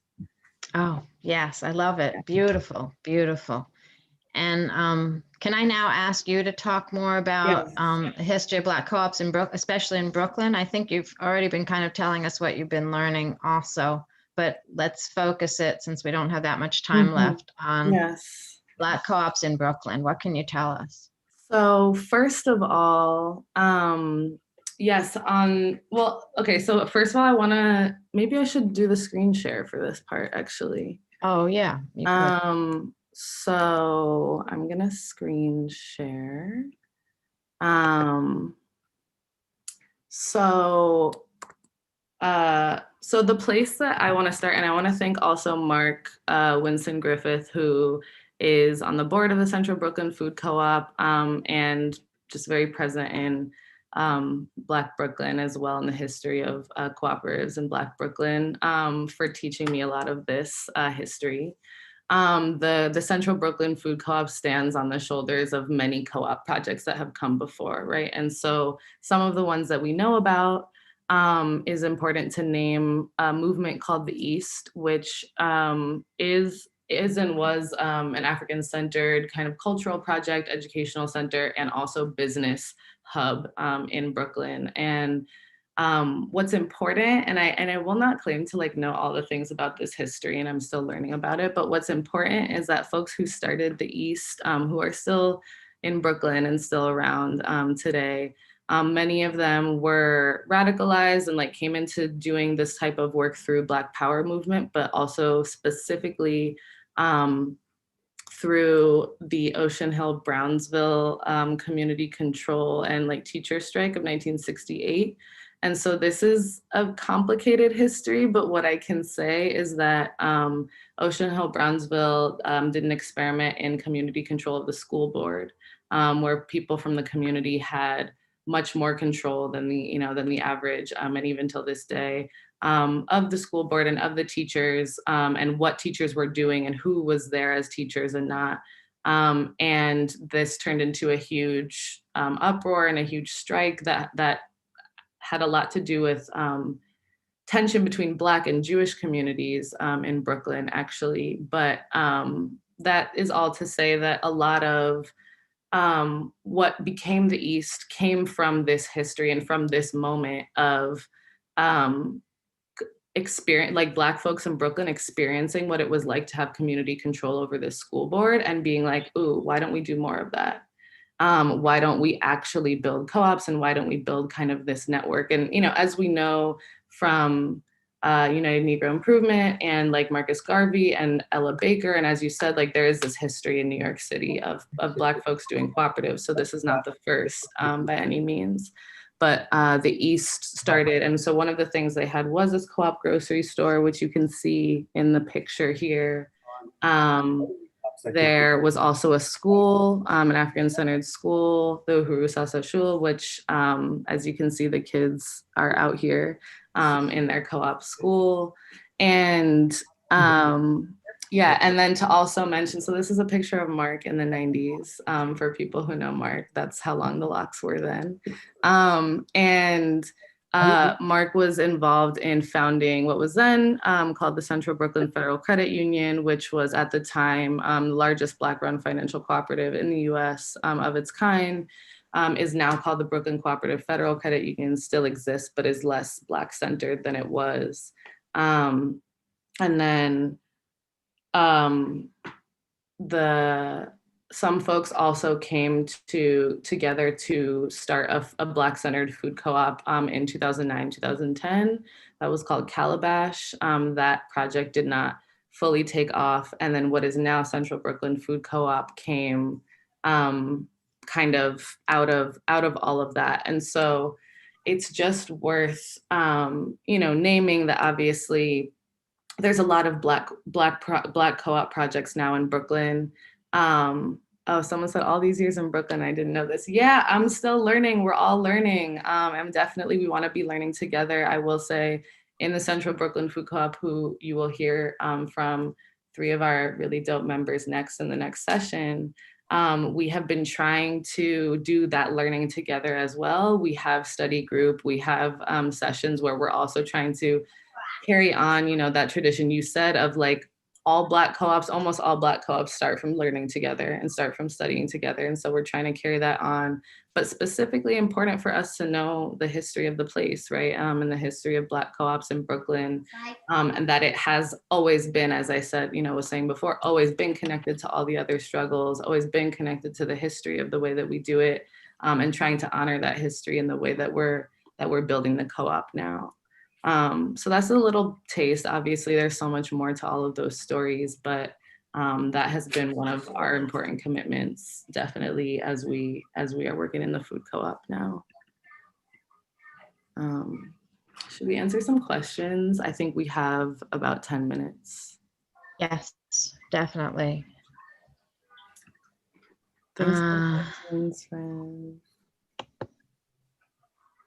Okay, so this one from Olivia. How about this one? What are ways that future Black community financing initiatives can avoid perpetuating some of the negative sabotage tactics that we may have internalized from our oppressors? Right, great question. The financing is one of the biggest issues. So I've got a couple of different ways to talk about that. The first thing is, and that's one of the sort of geniuses of the co-op model, is that technically you're supposed to self-finance, meaning everybody puts in some dues or an initial payment. Oh, could somebody mute themselves? I hear some background talking. Maybe we can make some. Yeah, maybe Kwame, you might be the one. Thank you. So the very first thing is to try to self-finance, right? How can you pool, right? That's that notion of pooling meager resources and leveraging what you pooled. So whatever people can put in, even, in some instances in Black history, co-op history, it was, $5 a year or something, but whatever you can afford to put in, then you have a pool that you can leverage. Either you can get a loan based on the money you put in, or you can ask for your friends and neighbors to put in, right? I've seen a lot of projects where once the actual co-op members put in something, but it's not enough, they can then get the surrounding community. Once you explain to them what you're trying to do and why, how it will help, what it's doing, that kind of thing, they can put in. So the self-financing.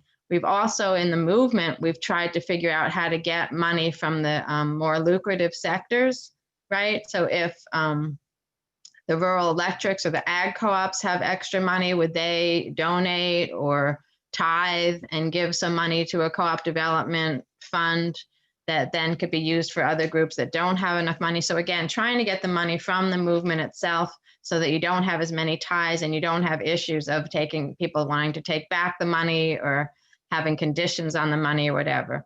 If that doesn't work, then credit unions, right? Again, part of it is an idealistic notion that credit unions, as part of the co-op and solidarity movement, should be able to give more favorable loans and understand the co-op model. There are some structural issues for that. Not all credit unions are allowed to give a lot of commercial loans, and not all credit unions see themselves as helping to support the solidarity economy, and not all credit unions are actually allowed to loan to groups that don't have a sole, that they can't name a sole, I can't think of the term, one person to be responsible for the loan or whatever. There's a legal thing for financial entities. So we still have to combat some of that. But again, credit unions are a place to try to go, they're at least non-predatory, and they usually have community loan committees, that kind of thing. And then if you can't, so we're moving up the line to getting further and further away from the solidarity money. Then there are also some of us who are part of what's called seed commons and some other what we call non-extractionary lending.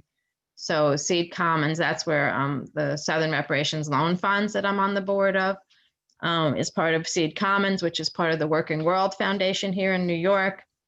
And the notion there is to have small local democratic loan funds that pool money, that use donation money to then help co-ops get developed, especially worker co-ops. And we say non-extractive funds because the conditions under which you get that funding are because you have a viable business plan for a co-op. But if you don't make it, it turns into a grant, and you don't have to pay it back. You pay it back if you're successful. So basically your success then pays it back. So then it can be lent out again to somebody else for success. But we're not gouging you. We don't have high, there's not high interest rates, that kind of thing. And then the final thing I would say, I also believe that municipalities should give money and should have loan funds. I believe that we should use public money, right? We all pay taxes, right? We should be using public money to support cooperative economics. And so New York City has a very small loan fund or development fund that they use, that they've allocated some money for from the city council. Other cities have that. We need to expand that. And then, of course, my idea, if we could get reparations money, there should be at least some of that money should go into a fund that could do non-extractive lending like the seed commons loans. So I hope that gives you sort of the gamut of where we could go financially. Oh, that was a long answer. I'm sorry. It's good. It's good. I think there's another question on, I don't know if any of these pop out to you.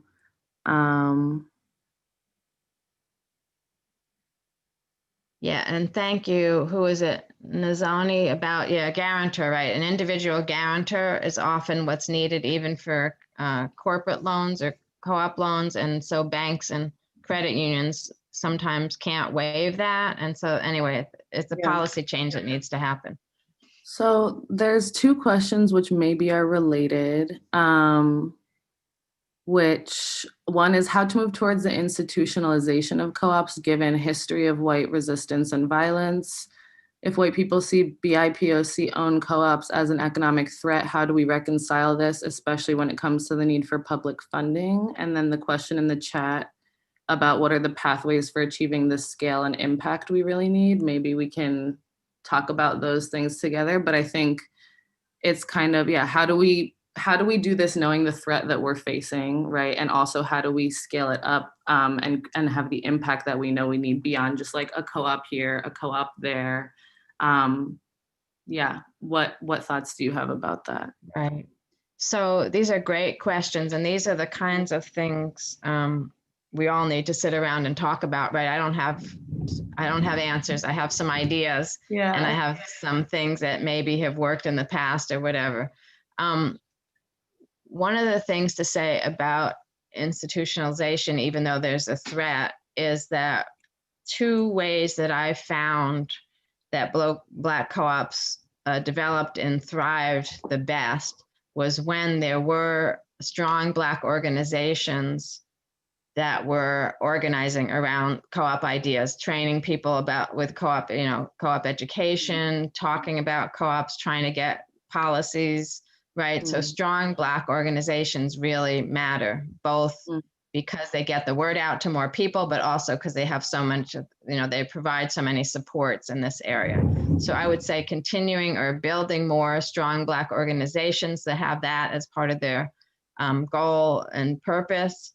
Also strong community support. Most of the co-ops that survived the sabotage, it was because community supported them in 4 different ways. One, by just patronizing, being customers to whatever the co-op was doing, so the co-op had steady revenues, right? 2, understanding the co-op model, wanting the co-op to survive, so giving donations to the co-op, talking the co-op up in other places, right? And 3, or maybe it was just 3, I said 4, right? It's probably just 3. And 4, actually putting themselves in front of to stop the violence, right? Actually standing in front of the store and saying, you can't burn it down, right? Or coalescing around the co-op leader that was going to be lynched and stopping the lynching, so physically stopping the violence or physically supporting the co-op in whatever way was needed. So that's partly why I'm so interested in popular education around cooperatives, because if the community doesn't understand the co-op, doesn't know it's there, doesn't support it financially and support it policy-wise and physically, then it's much harder for the co-ops to survive and to stay. So we have to, right? We have to support in whatever ways we can, by whatever means necessary, if I'm allowed to say that in public, right? We have to have that commitment, and we have to build communities that are willing to make that kind of commitment. So that would be the most important thing. And then the other piece of institutionalization is the youth, right? The co-ops last longer and have a better chance of being perpetuated if our young people understand, want to be involved in co-ops, even create some of the co-ops, right? Because they're the next generation, right? If they know, if they understand, if they're involved, then of course the co-op is going to last, because they're the ones who are going to either inherit it or keep it going, right? So this perpetual bringing in more youth, right? A lot of the youth co-ops have a great model because they know they're going to outgrow it. If it's a school co-op, they're going to graduate. If it's a youth co-op, they're going to get older, right? But they have strategies for how to bring new people in all the time and how to really train new people, reorient people. So they're always moving people in because people are always naturally moving out. Yeah. So they have a good model about that we can use for our co-ops in general. And then the final thing I guess I want to say about achieving scale is I really believe in maintaining smallness, but augmenting, using scale through federation, inter-cooperation and federation, right? So we need to practice at a local small level. We need to have our co-ops, but then the co-ops need to supply each other, interrelate with each other, create local and regional federations together that feed each other and support each other. So we get scale not by trying to make each or any co-op huge, but by having more and more co-ops and making sure they all relate to each other and connect to each other and support each other. Yeah. There's only one thing I want to add, because I'm getting the note that we need to wrap up soon, which is, I think, for me, what are the lessons from history about how we achieve scale is like, well, what has happened? And what has happened that we haven't been able to achieve scale. And I do think that's part of the reason why studying like the sabotage and the white violence is really important, because that has actually been one of the major barriers to Black people scaling up cooperative ownership.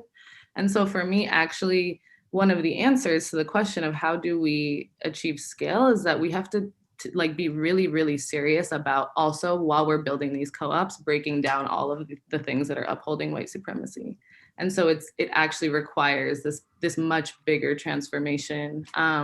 It requires us to, as we're, and we've started these conversations in the co-op as well, but as we're thinking about building the co-op, talking about whether or not we're going to have cops allowed in the co-op, talking about police, talking about violence and talking about how we're breaking down white supremacy in our own culture, and then how we're supporting and working with organizations who are also challenging white supremacy outside of the co-op, because we know that we can, we like, it's just to build this Black thing in isolation, like it doesn't actually work. And that's another way that we stay vulnerable, right? And that's another thing that prevents us from scaling up. And so seeing ourselves as part of that bigger thing, seeing the challenges that we're facing as part of bigger challenges that need to be broken down.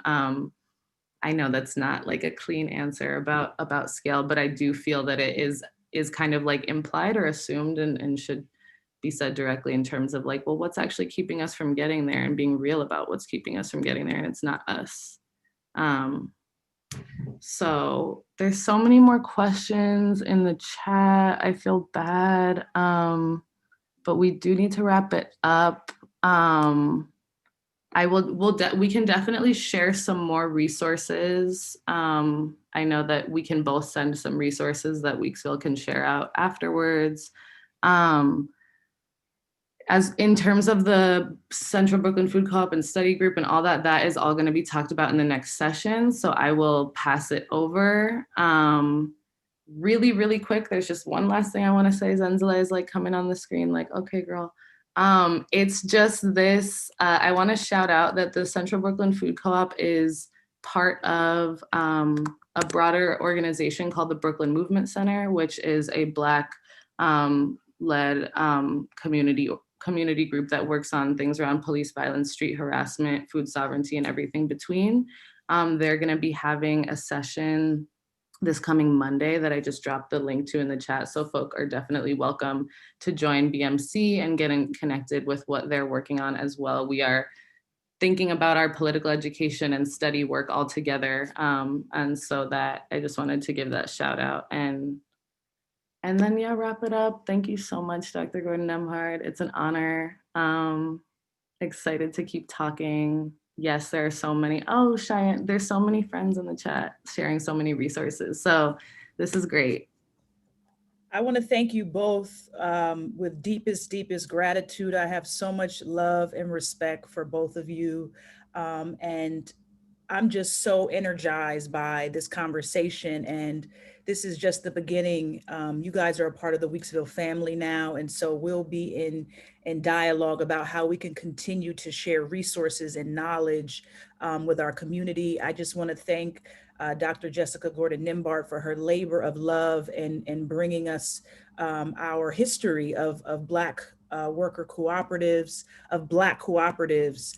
And I want to thank Lex Barlow, our community curator, for her labor of love in putting this program together. I told Lex, I want to imagine a world beyond capitalism. I gave her the title and she says, sis, I'm on it. And so I really just want to thank her for all the work that she's done to bring this program to light. We'll be sharing resources with y'all, things you can read and study up on. So if you have more questions for Dr. Gordon Nimbard or for Lex, please send those to our research email. We'll make sure they get them. And we'll just continue having this dialogue, continuing to study and to continue to build on our powerful lineage of Black cooperatives. So I'm going to say bye for now, ladies. Thank you very much. Enjoy your afternoons. Bye. Thank you. Soon. Thank you. Thank you guys for bearing with us. We're running a little bit behind schedule, but I want to jump right in to our next panel, which is with members of the Central Brooklyn Food Co-op. For folks who have more questions on co-ops, we'll be able to answer those questions with some members. Once again, if you haven't already, please pick up Dr. Jessica Gordon Nimbard's book, Collective Courage, A History of African-American Cooperative Economic Thought and Practice. Add that to your reading list. Let's start a study group around it. Let's just keep learning our powerful history of cooperative economic thought. Also, I want to thank Lex again, our community curator, helping to put this program together, member of the Black Farmer Fund. Google it, Central Brooklyn Food Co-op, Google it, join it, help build it. Let's continue to help build Black organizations. So we're going to jump into good food and Black community ownership with the Central Brooklyn Food Co-op members, Alexis Harrison, Ray Gomes, and Shaquana Boykin.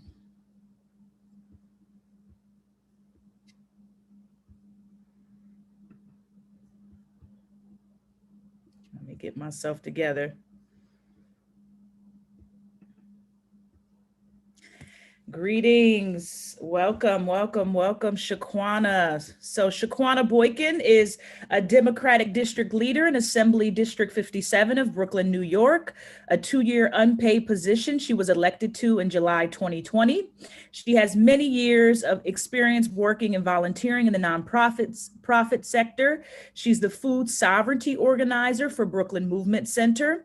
Previously, Boykin was the Myrtle Avenue Mayor's Office of Criminal Justice Engagement Coordinator for Ingersoll Houses, where she led a planning process to improve safety at the housing project. She has also been a program manager at Healthy Community Initiatives and managed a mobile local food market. Boykin earned her BS in legal studies at CUNY's New York City College of Technology, woo woo CUNY, and a liberal arts associate's degree at CUNY's Kingsborough Community College. Yes. Additionally, Shaquana is a national leader and with Opportunity Youth United working on youth-centered policy, a digital intern with Spark Action, natural leader with Children and Nature Network, and on the board of 2 parks in Brooklyn, Fort Greene Park Conservancy and Friends of Commodore Barry Park. Welcome, Shaquana. Welcome, everyone. Thank you so much for the introduction. So up next, I'd like to welcome Alexis Harrison into the room. Alexis Harrison, pronouns she, her, is a Bed-Stuy resident via Montgomery, Alabama, and Watts, California. Yes, reaches all over the nation. When she is not planning community bike rides across Brooklyn or preparing for her next woodworking project, Alexis builds partnerships, plans workshops, and advocates for a community-owned food system in Central Brooklyn. As the co-chair for the Central Brooklyn Food Co-op's fundraising committee, she's working with her fellow members to raise the funds needed to open the store in 2021. Welcome, Alexis. Thank you for having me. Really excited about this. And finally, Ray Gomes. Ray Gomes, she, her pronouns, is a mother, writer, and organizer based in Brooklyn, New York. She is a co-founding member and a former board member of the Central Brooklyn Food Co-op. As an organizer, she works at the intersections of race and food justice, health, and housing to address health disparities in under-resourced communities. Her writing often includes issues of race, activism, and food justice, and has been published in the Nation magazine, Color Lines, The Root, The Counter, and Civil Eats, among others. Welcome, Ray. Thanks for having me. Very excited to be here. I'm so happy to be with all of y'all. Y'all so beautiful. Y'all just turned it out. Yes, welcome, sisters. I'm so excited. I'm so accomplished. It's so beautiful. Just all the things. So I just want to just jump right in, and maybe you guys can just share with the community, you know, how you came to this work, how you joined Central Brooklyn Food Co-op, how long you've been with the organization, and what you do specifically within the organization. Anybody can start. So I joined the co-op a little over a year ago, after probably hearing about it for maybe a year before then, and honestly feeling a little intimidated by food co-ops in general. The idea of what a food co-op looks like is, you know, crunchy granola, white, not in Central Brooklyn. So I think really through my work in food systems, seeing that this is an answer to the deep problems that the Central Brooklyn communities are facing as far as our access to quality food. I felt very moved to join and wanted to help use my own passion and experience and expertise to support. And I'm really excited about where we're at right now.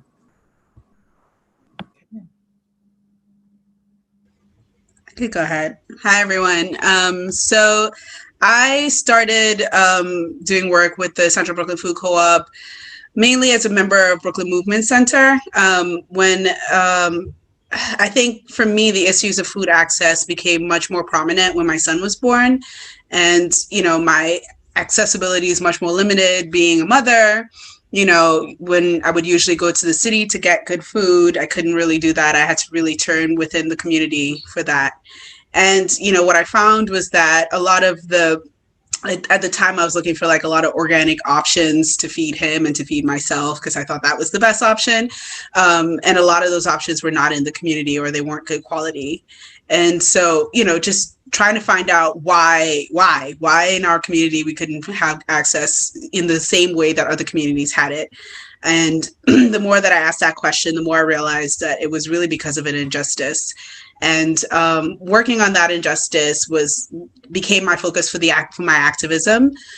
So as a BMC member, I was, involved in a couple of different campaigns that they were working on, but really started focusing a lot more intensely on food access issues. And when, Mark Winston Griffith, who's the executive director, started convening folks to talk about a food co-op, just being part of those conversations and getting to be with, other members of the community, talking about their own struggles, trying to access food in the community for their families. It really felt like a good place to be. And they gave us dinner and childcare. So that was also a good thing too.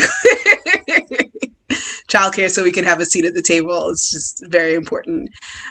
So I had been in it from pretty much the beginning, from the conversations to the active planning to the voting around, our logo, our membership model and all of the things in between.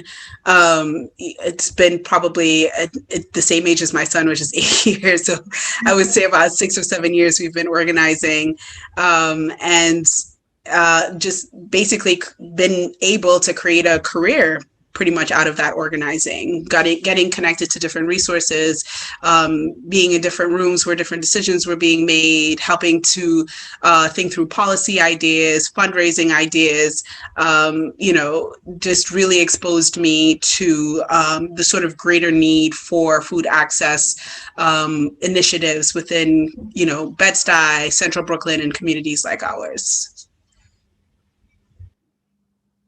I would say my food access, just like career, really developed out of organically not being able to have a summer youth job. And I got accepted into Brooklyn Botanic Garden apprentice program.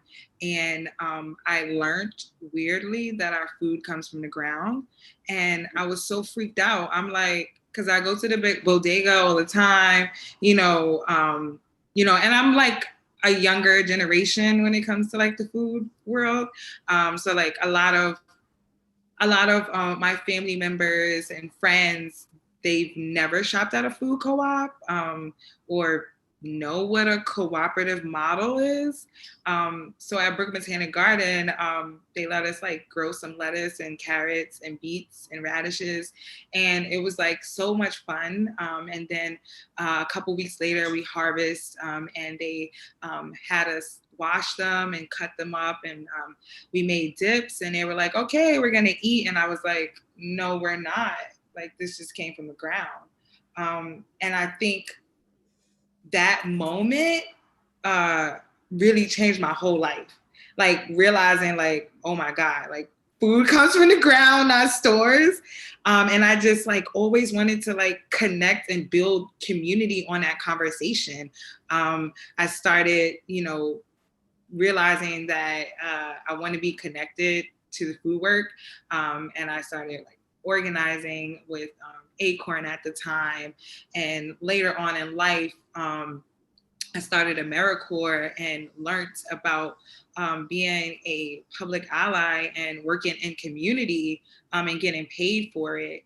And I decided that the people that were working in community and working on food access didn't look like me. So when they talked about food insecurities or different systems or different models like food cooperatives, it just was not connecting with me because I did not have the education or experience to understand that type of food world or system, or even a farmer's market. I found working at Myrtle Avenue, we did a lot of research, like setting up in a supermarket and shopping with people, and learning their shopping habits and giving them $5 to $10 to find a healthy snack, and bringing back surveys to the managers in the stores, and really figuring out that it's a disconnect between what we learn in school, what we learned from our parents about food, and I just wanted to be at the table. So later on in life, I decided that I wanted to change careers from working at Myrtle Avenue, and Alexis showed me a job description for Brooklyn Movement Center, and I was like, whoa, everybody talks about Brooklyn Movement Center, all the work that they do. But wait, they're like organizing for a food co-op. So like everything leading up to like being 14 at Brooklyn Botanic Garden to like now being 30, working in career, like on my professional career, has like, honestly, we always talk about Brooklyn Movement Center and how like the Black-led movement and just being a part of that. So like that's what led me to Brooklyn Movement Center, and just like all the food knowledge and work that I've been doing. I just felt like honored to have this position as their food sovereignty organizer. Yes. So Ray dropped some jewels right at the beginning, which I think we all need to like write down, is that for us building Black organizations and we want to have Black women involved, we need to have childcare and food. Those are jewels. We need childcare and food for Black women to fulfill their historic legacy of building movements. So I just wrote that down because I think we all need to know that and recognize it. So can you guys talk to me, Ray, can you talk to me about what is the Central Brooklyn Food Co-op? You know, what makes it different maybe from other food co-ops that might be in the community? And what does it really mean to be community owned? So the Central Brooklyn Food Co-op is 100% member-owned food co-op. We're creating a physical store, grocery store within the community, but we operate as a co-op, so we are a cooperative. It is made to satisfy the needs of the low to moderate income, mostly Black folks in Central Brooklyn. Just want to get that out there. So when we were first organizing, the example that we had was Parksville Food Co-op, right? And so a lot of our modeling or understanding of food cooperatives sort of came from that shining example, which, Parksville Food Co-op is probably the most successful food co-op probably in the world, members only food co-op. And so learning from them and learning the ways that they have continued their success, was definitely a huge part of the sort of entry point into Central Brooklyn Food Co-op. But then the more that, we did this research and understood, and, Shaquana spoke to this, Alexis spoke to this, is that, the sort of connotation of a food co-op is this crunchy granola exercise, right? Where it's, it's sort of left for those folks who have the privilege to talk about these alternative economic systems, right? We didn't really see ourselves as Black people in that space, right? And so a lot of what we did was unearth the history of Black cooperatives, as Dr. Nimbard talked about earlier, who I've been a fangirl of for years, and who basically was the sort of I call her the cooperative goddess for the food co-op orientation. I use a lot of her work in sort of guiding the orientation presentation. And, for that, I'm always going to be thankful to her and to the work that she's been doing. And so when she named it Collective Courage, which I'm sure she mentioned, it was an act of courage to create these co-ops, right? To start these co-ops, because sometimes you'd be risking your life. And her unearthing the history of cooperatives, expanded the definition of what a food co-op is and can be, right? Her sort of, bringing up examples about how, as Black people, we have created these cooperatives. We didn't even call it cooperatives, but we've created these collective agencies that acted outside of capitalism. They acted outside of the mainstream institutions that shut us out. And we, found ways to create infrastructure and, platforms for ourselves and our communities to succeed, right? So the Central Brooklyn Food Co-op really sort of went back and then that Sankofa way into the history of, what had always been a very Black way of going about solving a problem, which is creating a co-op. We've had examples in the past. There was an effort to organize a food co-op a couple of years ago, I think in the late 2000s. I believe it was Calabash. I have to get my memory back in order. But I believe it was called Calabash. And even before that, there was something called the East. And all of this is information that, Yes, Calabash. It was Calabash, thank you. And then the East, which was in the 1970s, they organized a food co-op on Claver Place. Those are just sort of recent examples of organizing, and to see Central Brooklyn Food Co-op as an outgrowth of that, has been, for me, such a beautiful exercise. And then just sort of also reminding myself of different cooperative efforts that weren't called necessarily cooperatives. Like, I'm West Indian, we had susus, like that's a very normal thing for me to understand. And that, organizing in of itself is an act of collective, of collective organization, where you pool your resources together and you fight against something that is systemic and sort of overwhelming, and you find a way to benefit everybody in the community, right? So more concretely, we had been learning as we go with Central Brooklyn Food Co-op, creating community, seeking help, having people come in as organizers. I was an organizer there with Brooklyn Movement Center for one summer, organizing committees, the board. I was also a board member at a certain point. And all of that work was really working to learn how to work together cooperatively, and also sort of teaching and bringing the community along with us, right? From the Central Brooklyn Food Co-ops, like we would meet monthly. We would have our subcommittee meetings. It seemed like it was just a lot of meetings at a certain point. But, again, all of this was working towards us understanding and learning how to work together to create this entity, right? A lot of that has seemed to culminate within the Kickstarter campaign that we did last year, and we were able to raise $50K. But a lot of what wasn't seen was a lot of the base building that we had done, the sort of collective learning that we had done, right? And sort of really focusing on the needs of the low to moderate income folks in Central Brooklyn, which folks know Central Brooklyn is an area that is rapidly changing. It's rapidly gentrifying. We've lost members because they've had to move, because they've been priced out of the neighborhood. People who, were a part of this effort and just could no longer afford to be a part of the community. Institutions and different businesses that, were excited about the food co-op were once a part of it and could not, stay because of what was happening in terms of gentrification. So for us who were able to struggle through and sort of stay in the community and work towards this food co-op, our vision is generally the same. We want something that is for us, by us, and run by us, right?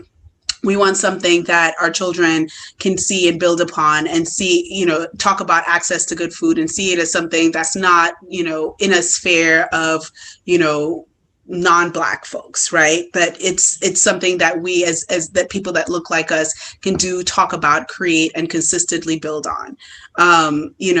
With the East, it was, solving a problem of food access as well, but also just solving the problem of not having enough people to build community and to see each other, thrive. in a way that, you know, at the time that the East started, you know, it was coming off of the strike, in the Brownsville teachers strike, right? There was a lot of morale that was lost after that whole effort was done. And so that was a way of sort of building back up the community. So Central Brooklyn Food Co-op, as the organizing body itself, is a way of capturing that. It is a way of capturing that building of community, that way of solving the problem of food access with the folks that look like us, with the folks that would benefit from it, and to consistently build upon something that our children can, again, consistently build upon as well. So, and you know, you guys can jump in so we can, you know, just talk collectively, but I'm curious about the structure of the co-op. So how does it work? You know, if you guys can just talk me through. I know Ray just mentioned y'all have you know, there's meetings, there's a meeting component. Lex mentioned a political education component. If you can talk to us a little bit about the structure of Central Brooklyn Food Co-op, just for us who aren't familiar with that system of organization. I don't know if anybody wanted to jump in. Can't see folks. All right, I can say really quickly. So we have a board. We have a board of, I believe it's 6 or 7 folks right now. Folks that live in the community, who've been part of the organizing process for a while.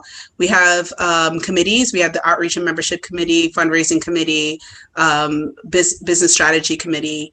And all these committees, they meet separately to sort of talk about, you know, all the work that needs to be done in order to get us to the physical store and to build membership base. And so we, in terms of how it is sort of structured, the organizing phase, which is what we're still in, is going to look a lot different from, you know, the store open phase, right? The store opening, once we have that, we'll still have committees, we'll still have people involved in organizing around those particular things, but it's going to look more like a retail store organization. We're going to need folks that are going to talk about procurement. We need folks that are going to, you know, manage sales and different things like that for the actual running of a store. So, you know, I see a lot of our organizing as somewhat sort of like the theoretical aspects of it, of like, you know, getting the Black communities buy-in, as Dr. Nimbard said, into the food co-op so that they can join, they can understand why it's important to have a food co-op as a retail business versus a grocery store versus the bodegas. Why is it important to have community ownership of food distribution? So that's the sort of theoretical, sort of abstract kind of buy-in that we need, right? And then we need the sort of more sort of tangible things, like how do you run a business? How do you, you know, how do you do procurement? How do you actually, you know, go about a real estate search, right? So, you know, we have those things happening simultaneously. And so the call to membership right now is both as an invested member, because we need the investment in order to open the store. We need the community investment. And so you could become a member by paying an investment fee. We have a different tier. If you can demonstrate low income or any kind of economic hardship, it will be much less. We work with people. If you can pay a little bit more, then you can. And then so that investment goes directly to, you know, opening the store, right? So the structure as it is right now really focuses on those two main things. Like we want people to be invested, you know, both financially and, you know, I guess theoretically and into the mission statement, into the belief of this co-op. But we also want folks with tangible skills to help us actually do the running of the business for the food co-op. Okay. So as you said, you're sort of in the state. Yeah, go ahead, Shaquana.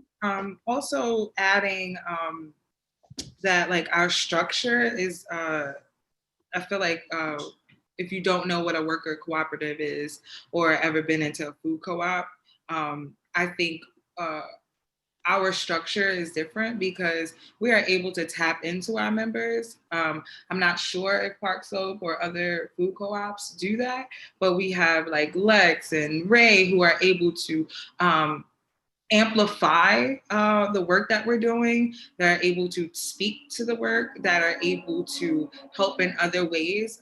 There are people who are able to help with the website or help with other political education piece. So the structure is literally just community members working together, but investing, like paying something, investing and using your collective energy and skills to build out ourselves. However that may look. You might need childcare. You might need somebody to make phone calls to members. So just making sure that we show up collectively. So our structure is a little different than most food co-ops, even though we're not open. Yeah, and I just wanted to add, I think, Shaquana, that's a really great point about how members can show up and bring their skills where it's suitable to help, move forward the co-op's goals. I joined the fundraising team with honestly no fundraising experience. And like said earlier, we're continuously learning with each other. And so even learning about how do we do like community-based fundraising in a different way? How are we, a cooperative enterprise, not necessarily fully relying on foundation money? How are we like working with our community to raise money to build this store that's going to serve us all? So having the opportunity to learn these like very tangible skills in community with other co-op members has been great too, and welcome the opportunity for others to join. Mm-hmm. And so, okay, so what I hear you saying is that the stage that you're in right now is really the political organizing work, which is that political education, really learning about, what is a co-op, what are the functions of that co-op, really studying and training about the organization. And then also, like you said, you're in the process of thinking through what you'll need to do once you reach one of your goals, which is the opening of the store. So what is that commitment like? If I'm going to join the Central Brooklyn Food Co-op, do we meet weekly? Do we meet monthly? What does that commitment look like to join the organization? I know that we invest our money, we invest our time, but like what kind of time commitment is it to be a part of the organization? Yes, so every month we have a calendar of meetings. So we are in a phase where we're still organizing to open, and we're actually moving into a phase where it's more focused on the store opening. So you joining, you will be entering a very a new step in our structure of building out the food co-op, and you're able to help in any way you see fit by joining a committee or working group. Mm-hmm. And that committee or working group could be business strategy, fundraising, political education. We have so many other working groups that you can join to stay connected, but it's not a requirement. But I would say I will say it's a requirement, but it's our general board meetings, right? Because we are a worker cooperative that works differently, where we have buy-in from our members, and we are able to move things forward and address things as a membership. When you become a member, the only way to make sure that you have a stake in that membership is making sure that you show up to the general meeting, so you understand what's going on and how you could input, step up or step back in any way. Also, we have opportunities where you can join a political education session. The other requirement is that you attend an orientation, so you understand what the model is and where we're at right now. And just opportunities, just keep building communities, to not paying into something where you're not like knowing each other. So being a member, I would say, is like working on building community within your community, and making sure that we have access to affordable, healthy food, and working on that structure. So not building out that once the store is open, that we're not going to just stop meeting, but in order to sustain this worker cooperative, that we got to keep educating each other.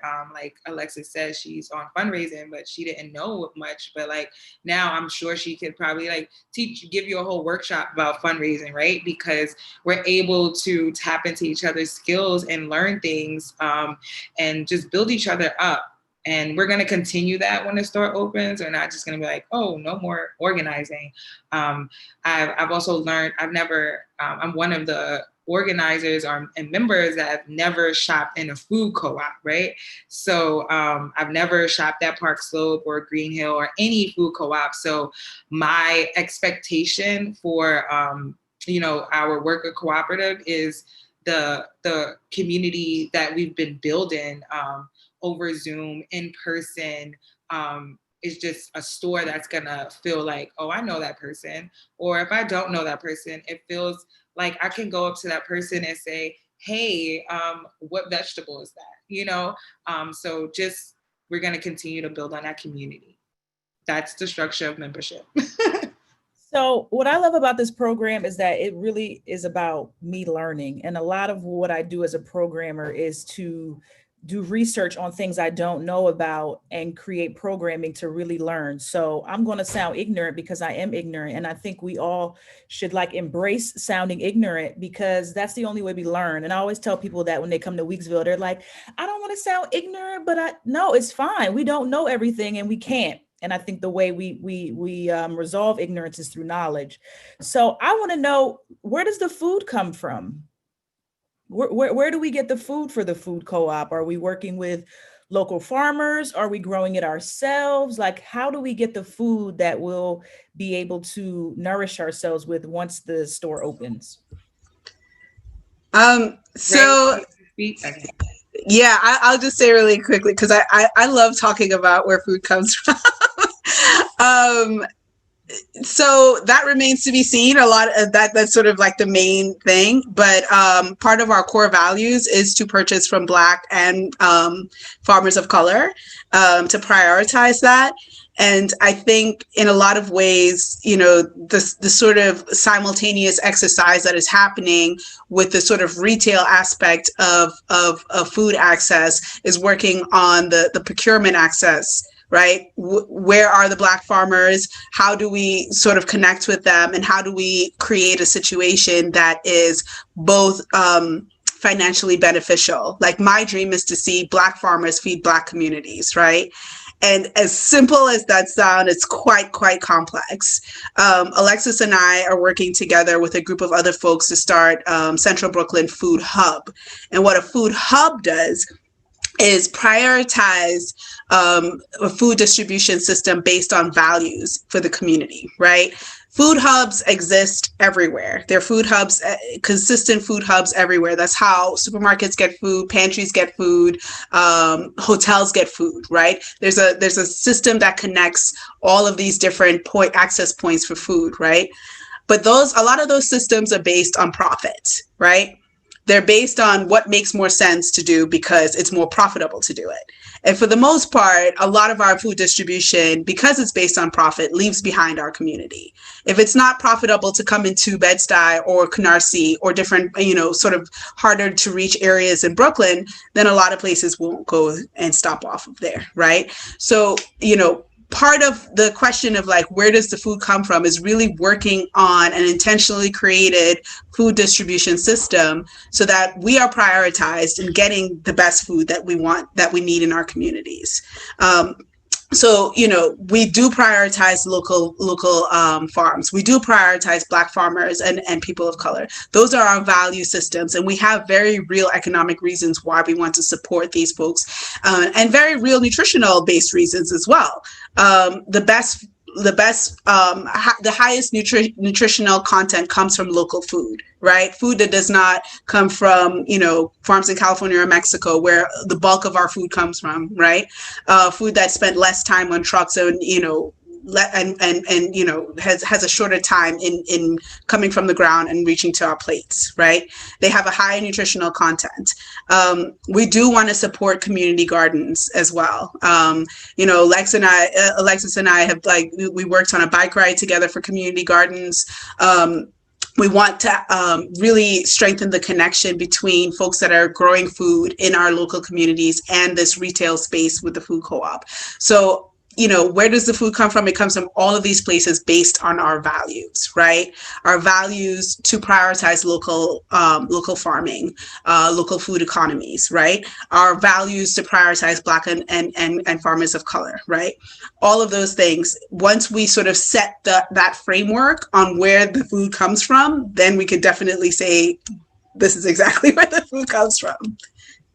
Got it. Okay. I didn't even know about the food hub and where grocery stores get their food from. Like Shaquana, like the food gets in the grocery store. Like I don't know. So, but yeah, so that's really great to understand that these food hubs are where the food distribution takes place. And I love this idea of you guys starting with the values as the entry point into building relationships. And I think that's key. You know, we have to have common values, shared goals, in order to build with folks so that, you know, we make sure people have our same values, right? They're not profit driven or exploitative, but that makes a lot of sense of sort of understanding the framework and then going out and finding those partners. So we got a lot of Black farmers that we can connect y'all with so we can get that good, equitable food to nourish us.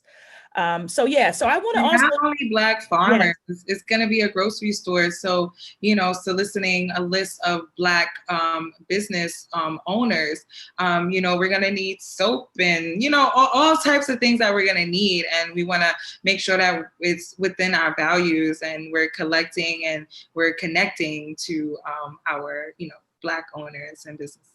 All Black everything. I feel you. Every aspect. I'm with y'all. So I want to pivot a little bit and talk about some of the challenges that you guys face in your work in building the cooperative, and as we work towards building this this retail store, the grocery store. And then also I want to start to talk about how your work pivoted or shifted with COVID-19 and how that might have impacted your work. So first, some of the challenges you face in the work, and then also just speaking about the major challenge of COVID-19. So.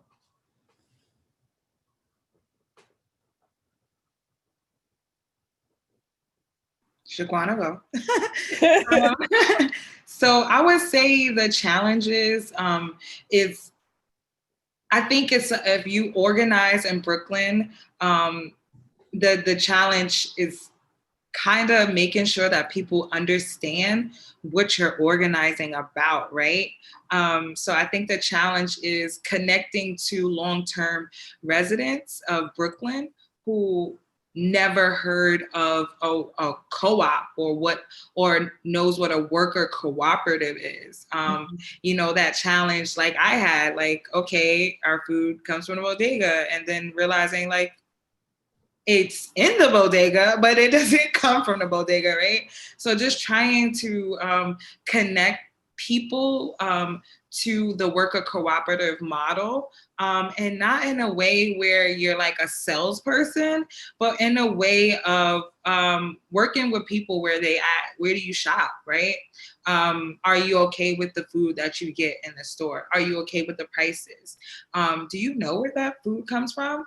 And just building that conversation, and then you start to talk about, well, you know, I, you know, work for this organization and we are opening up a grocery store. It's going to be Black led. It's open to all, and we want your investment. Can I talk to you about what that investment might look like? So that's the challenge, just getting people that look like us, who's been here for a very long time, to understand the benefits or even the education piece of, you know, worker cooperatives and food cooperatives.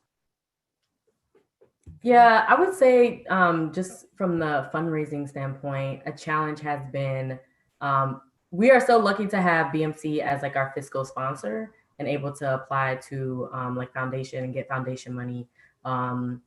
But looking at what is being funded currently, especially in the wake of COVID, it's a lot of things that are for emergency food.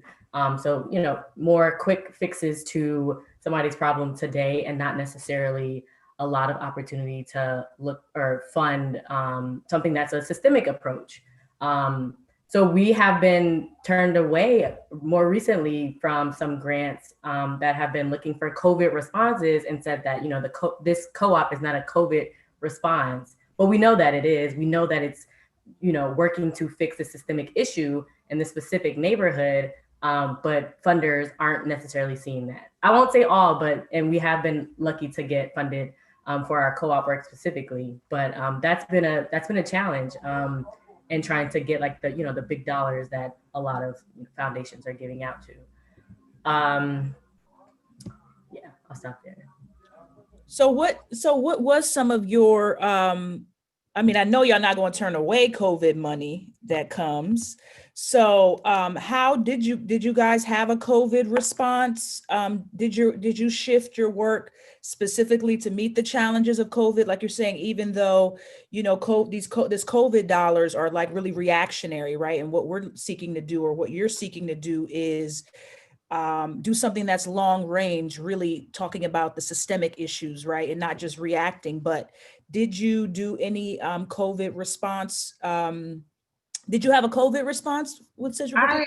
I would say before I started working for Brooklyn Movement Center, which was literally in the COVID response, when I came on board, it was this amazing thing that happened like before I came, where Central Brooklyn Food Co-op was assessing or surveying their members during COVID-19. Like, what do you need? How could we show up for each other? And everybody was saying like, we are okay, but how can we show up for other people who are not okay?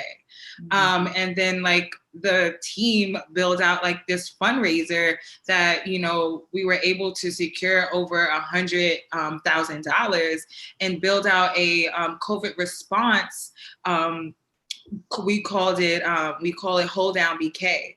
And it's this amazing initiative that some people may see it as a separate thing than the co-op, but I would say it's a program. I would say it's a program of the co-op, because like I said before, our challenge is connecting to long-term residents, right? So me, being 30 years old, I've never been into a food co-op. Why am I going to be a member, right?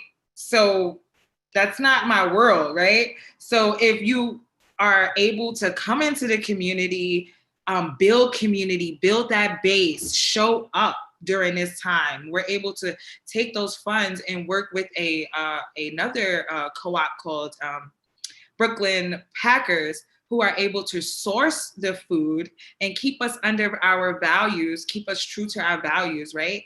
And of course, at first, it's going to be us serving our community with, fruits and vegetables that they might not want.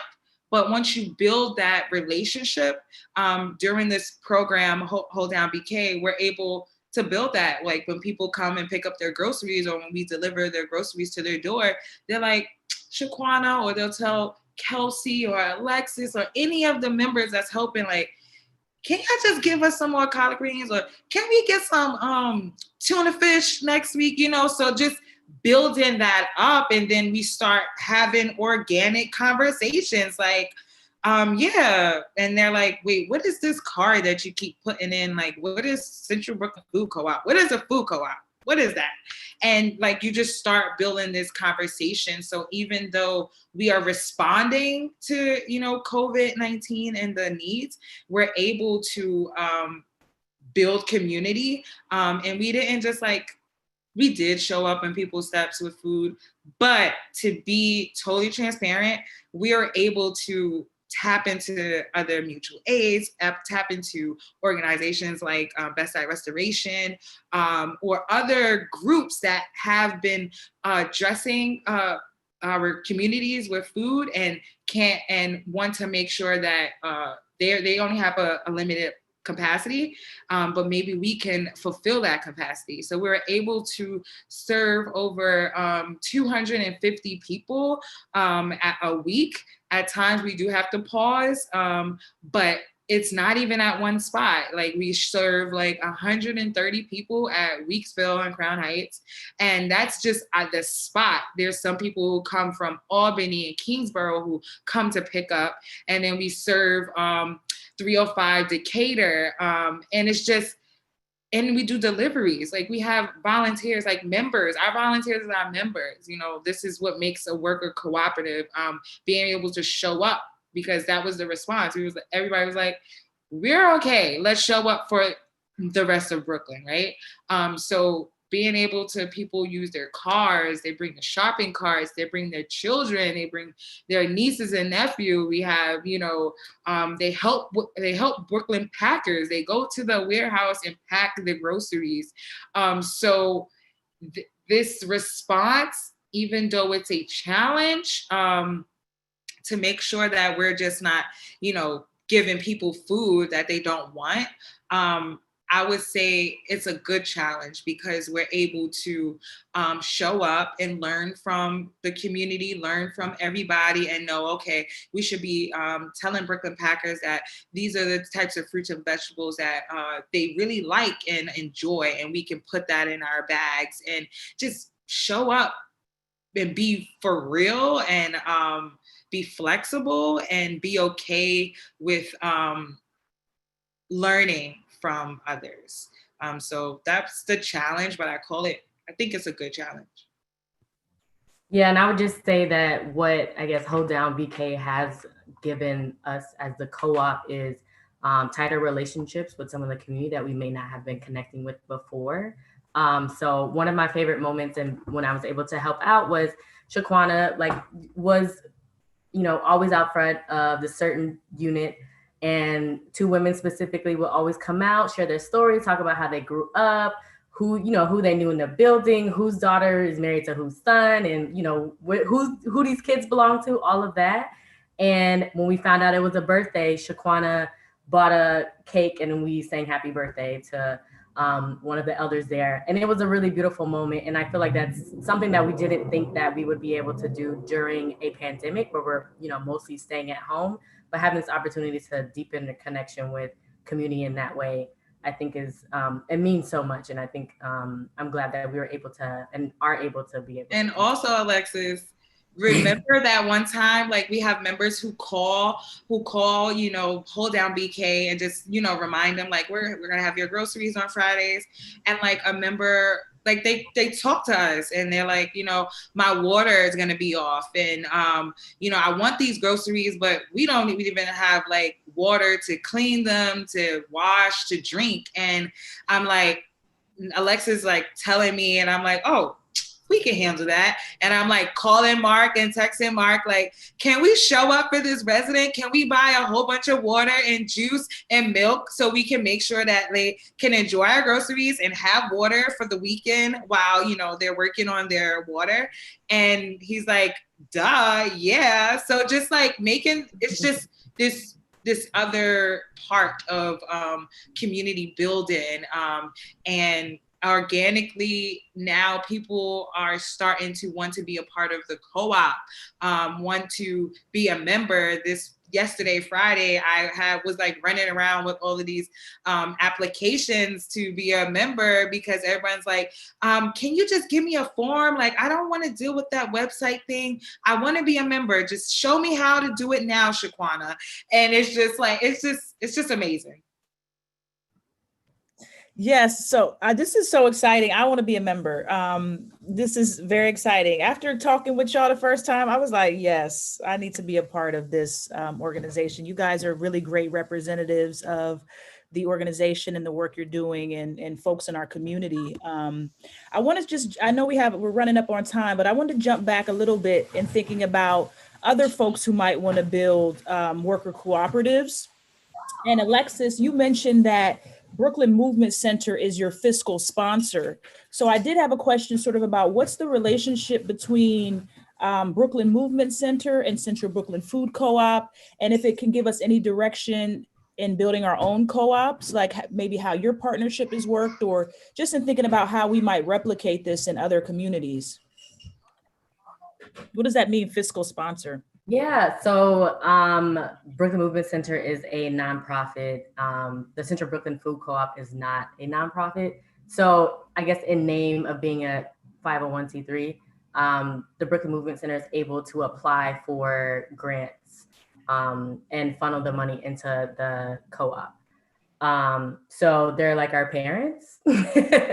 and Brooklyn Movement Center incubated the co-op, and I think Ray can speak more to that process and the separation between the two. But as Ray and other initial organizers were thinking about this as members of BMC, the co-op evolved. Right, Ray? Yes. Yes. So BMC is the incubating organization. So, when Dr. Nimbard was talking about having strong Black-led organizations being the sort of infrastructure for cooperatives and cooperative movements, BMC would be that Black-led organization. But, the other organizations had been involved and continue to be involved. Riseboro, we partner very strongly with them. Bianca and Ashley, who have been in pretty much from the beginning as well, when they were formerly and now I'm forgetting, they were at another organization that was Bed-Stuy based. NEBCO, thank you. Don't know why I'm forgetting everything. So they were at NEBCO, and then when they moved to Riseboro, so now Riseboro is one of our organizational partners as well, and they work on the Central Brooklyn Food Democracy Project that works more intentionally to create worker co-ops. But I do want to make one point about it. Central Brooklyn Food Co-op is going to be a grocery cooperative, which is different from a worker cooperative. Worker cooperatives are really folks that contribute their paid labor and are part owners of an organization. So they both work and co-own that organization. Where it's different for a grocery store is that, and I saw one of the questions in the audience to see if we would pay our members. The intention is not to pay our members to work in the food co-op, right? Our intention is to have member labor sort of offset the cost of labor in order to keep the prices low in the food co-op, right? And so we did look into making Central Brooklyn Food Co-op maybe a worker-owned co-op as well. But essentially, when a co-op starts, the only worker there is really the general manager. You can have more staff as needed, and we might sort of play with that model a little bit. But essentially, the folks that work in a food co-op are the members who are also shopping at the food co-op, who shop and use it for different ways, right? And I think it's a very important distinction to make, specifically because there are ways that the cooperative contribute directly to sort of residential economic growth. So I topped out at about $300,000. I went very. Not sure what that is. There are ways that it could contribute directly to residents' economic growth, but it sort of does it more sort of like in a community-based way. So it's like you get better products, access to fresher and good produce that reflects culturally the community that you belong to, and you get it for an affordable price, right? So that is the benefit of membership. And then one of the ways that you keep the prices low is by having this member equity, these working in the food co-op, so you offset the cost of labor. The reason why, and I'm speaking specifically to this question that I saw, that Park Slope Food Co-op, which I'm also a member of, started paying members to work there was during coronavirus. That's the only reason why. During coronavirus, they stopped doing member labor because it was exposing folks to COVID. So they stopped doing member labor and they hired people to work at the food co-op. So they kind of changed the model because of COVID times, right? And so instead of having member labor, they had actual paid labor. So those folks may be members or they may not be members. They were people who were paid in a way that you would pay anyone in a grocery store. And as a result, prices have had to increase. And so we're seeing sort of like in a live way the benefit of the model, this members only model, where the prices stay consistently lower because you're offsetting the cost of labor with member labor. So yeah, just wanted to make that distinction. And then just to say in general, Hold Down BK, when Shaquana came on board, and we were so happy when she came on board to sort of like take that and run. And she really took that and ran with it and did an amazing job. It really demonstrates how, the co-op itself can sort of shift and change depending on the needs of the community, but always still keep the mission in mind. And I think that's very important. When Alexis was speaking specifically to the funding opportunities that are available, through my work outside of the food co-op, my general work, I've seen that firsthand. It's a lot of the attention is being put on emergency food, and you can get funding for things that look familiar. You can get funding for doing mass food distributions where it's just a sort of one directional sort of relationship that you're having with people. You're dropping food off and you're going and you're doing your own thing. Those things are limited. A lot of this funding probably has dried up or will dry up by the end of this month. But the problems will continue, right? Emergency food only satisfies for a very short amount of time, and it doesn't necessarily benefit the community in the long term. When we did Hold Down BK, it was an effort to both respond to the immediate need of the community and leverage that response to the creation and the continuation of the food co-op. So looking at it from a very survival pending revolution standpoint, right? The survival of our community needed food access immediately, right? The revolution aspect is the food co-op. The revolutionary response is the food co-op. That's the long-term dream. That's the thing that we're going to consistently keep working on. But in the meantime, folks need food right now. And that ideology is applied to a lot of different ways that we have done things. The childcare, the dinner, that's survival. That's making sure that people are able to survive as they're plotting the revolution. They're very practical ways that you can do this, right? And so Hold Down BK really was an example of that we, the survival pending revolution that actually came from the Black Panther breakfast feeding program. That was the ideology for that program, that we are building the revolution right now, but our children are hungry. We need to give them food, right? As we're building the revolution. And so our goal now during COVID especially is to make sure that we're not spending too much time on the survival and not enough time on the revolution, that we need to focus on them and do them simultaneously, that one feeds on the other, that we can build people up and address their needs right now as they work towards these long-term solution building projects. Yes. Thank you for that. So I know we're over time, but I do want to just take a few quick questions from the chat, from the Q&A, and then we're going to hop over to our final part of the program, which is the world building workshop with Intelligent Mischief in the Zoom meeting. So I just want to take these quick questions, and then we will say bye for now, and we'll move over to the Zoom meeting platform. So one of the questions in the Q&A is from Ms. I don't know how to pronounce your name. Sorry, I don't want to butcher it, but you know who you are when you hear the question. Are there bylaws that govern how the cooperatives, how the co-op operates now? Will there be new bylaws that will apply to the store? Yes, there are bylaws. Very, I don't know when they were put together. I do.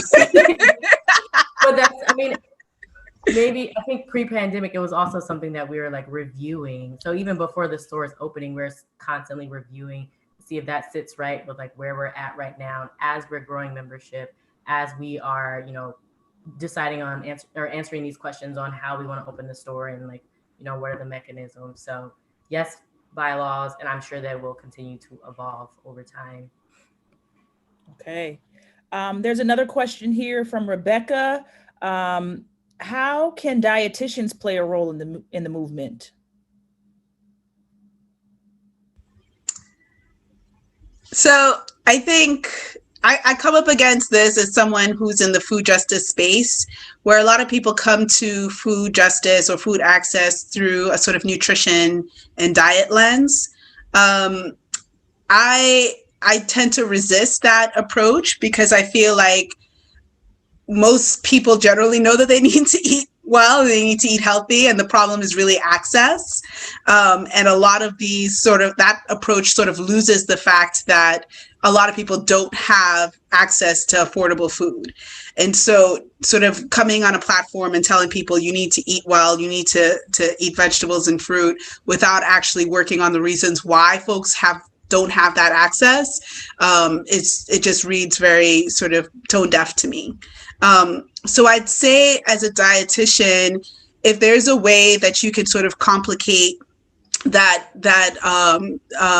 doctrine of, eating well and I don't know what type of dietitian this person is, but a lot of people come at it from like veganism. And if you're talking about veganism, but you're not talking about Black communities not having good access to fresh fruits and vegetables, and if they don't have good access to fresh fruits and vegetables, then they can get beans in the bodega. I find that very, very offensive and tone deaf and borderline racist. But that a lot of that messaging is out there, right? And so I would say there is a place for people, for anyone really, to do the work that they are passionate about in this space. As a dietitian, yes, you can lend your expertise to improving neighborhood health and community health in general, but also expand and learn from the community, their barriers to access to fresh fruits and vegetables, their barriers to even, creating healthy lifestyles for their communities, and lend the funding, the time, the different platforms that you are on because of a dietitian to incorporate that into your analysis of how people can live healthier lives. Okay, thank you. Piggyback off that, I also feel like this is probably my politician hat. I also feel like I hate segregating like certain things. I feel like everything will build up to a bigger ecosystem. So on Ray's point, I kind of hate that like tokenism part where a dietitian might come in and be like, okay, you're eating unhealthy, right? But I do find it's so important. I learned that I was eating unhealthy by having a conversation, doing a breakout, and somebody doing a what's your favorite food growing up? And I was like, oh my gosh, I used to love franks and beans and rice with butter and sugar. And they was like, oh my God, what is that? And I was like, it's really good food, right? But it's not that we just don't know the information of how much sodium is in certain things. So I see a dietitian really being innovative on not just showing up with the information, but connecting to other programs or other something different where you're not just talking at people, eat this, eat that, but learning as well. So figuring out people's eating habits and just being able to listen and give advice, because we don't eat unhealthy because we just want to eat unhealthy. For years, we have been given certain parts of meat, certain things, and we've been able to just survive and eat it, right? So now in 2020, with all the access to information, if we learn that, this is unhealthy, we might not totally stop eating it, but it's something that we know and we'll have options for alternatives. So dietitians, I feel like, just be a little more innovative in the approach.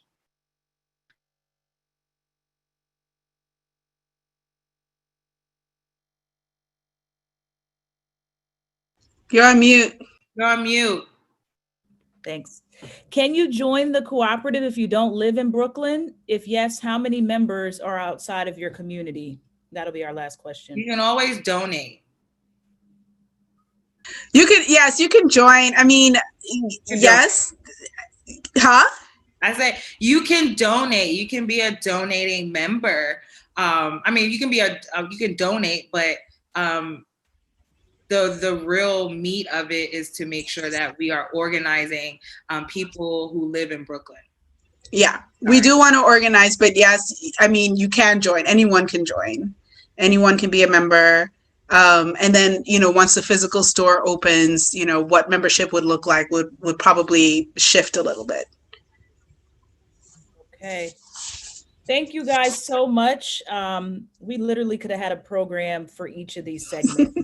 I've learned so much. It's been so fruitful and so nourishing.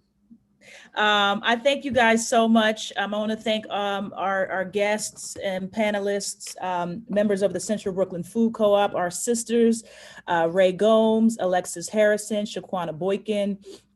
For those who are looking to join and get more info, please check out their website, check out them on all their media platforms. You can send questions to Weeksville Heritage Center and we'll be happy to share them with them. And I just want to let you guys know you have a home at Weeksville, and we look forward to continuing to build with y'all. So Thanks please so much. take care. Bye. Thank you, everyone. Take care. Bye-bye. Bye. All right. Okay, guys. So we're running behind schedule. I know. I'm just going to zip through quickly. I just want to share some upcoming programs with y'all. And then we're going to jump right into the world building workshop, Weeksville 2138 with Intelligent Mischief. So just give me a second. I just want to pull that up on the screen.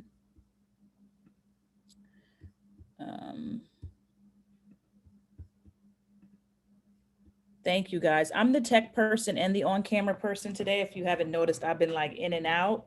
So thank you for bearing with me as we work through this digital experience. So I just want to let you guys know, coming up next week, we have a social media and archival digging workshop on November 18th from 6 p.m. to 7:30. Please check out our website and register to participate in that program. And then we also have coming up a genealogy workshop, genealogy 1-on-1. You want to uncover your family's ancestry. That will be happening also at Weeksville. That's going to be taking place, I believe that's taking place November 25th. There it is. Right before Thanksgiving, right before Family Day. We know that we have mixed feelings about Thanksgiving due to the genocide of our Indigenous sisters and brothers, but you know, Thanksgiving is a day of us bringing our families together, celebrating togetherness, and I think this is a great time for us to go and uncover our family ancestry. So go have that conversation with that family member that you don't normally talk to your elders, and then this is the beginning of us starting to repair our families and repair our communities. This is an act of reparations, studying genealogy, conducting oral histories. This is a part of the work we can do as it relates to reparations. And then lastly, our Kwanzaa Fest, our final program of the year, will be our December Weeksville weekend starting December 12th. That will be our final program of the year, and it'll be a virtual festival celebrating Kwanzaa. There'll be performances. It's going to be a lot. It's going to be amazing. So please tune in. You can RSVP, check out our website to get the information on that program. So coming up next, Weeksville 2138, Imagining a Future Brooklyn as a Black Utopia with Intelligent Mischief. Intelligent Mischief consists of Terry Marshall and Aisha Shillingford. So that will be happening on our Zoom meetings platform up next. Please check out our website to RSVP for all of these great programs. And to find more information, please follow us on Facebook and Twitter at Weeksville, on Instagram at Weeksville Heritage Center. Use the hashtags Weeksville Weekends and Weeksville Heritage Center when you spread the message, hopefully about today's program. And then also check out our YouTube page. All of our programs are streamed there. You can go back and watch them. So please subscribe, like, share, comment. And then lastly, I just want to thank you all for coming out. I want to big up the Shed. I know who shared about this program today. I want to big up New Economy Coalition, who I saw posted this program today, and all the community partners and organizations out there who are spreading the message about Weeksville Heritage Center and the work that we're doing here. And then lastly, I just want to leave us with a quote from this book, Ella Baker. We've been talking about Ella today. Let me try to get it. Okay, the title of the book is Ella Baker and the Black Freedom Movement. And we were talking about our shero Ella today. And I just want to end us with this quote from the book by our sister Barbara Ransby. Pick that up, Ella Baker and the Black Freedom Movement, a Radical Democratic Vision. And Sister Ella says, in order for us poor and oppressed people to become a part of a society that is meaningful, the system under which we now exist has to be radically changed. This means that we are going to have to learn to think in radical terms. I use the term radical in its original meaning, getting down to and understanding the root cause.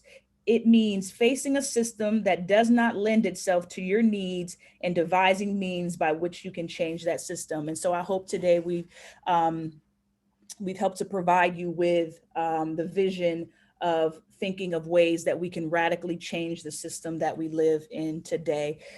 So thank you guys. Enjoy the rest of your afternoon. Hope to see you in the world building workshop, and take care. And will capitalism feed us? I don't think so, but we can keep the conversation going. I think we need to build a new world.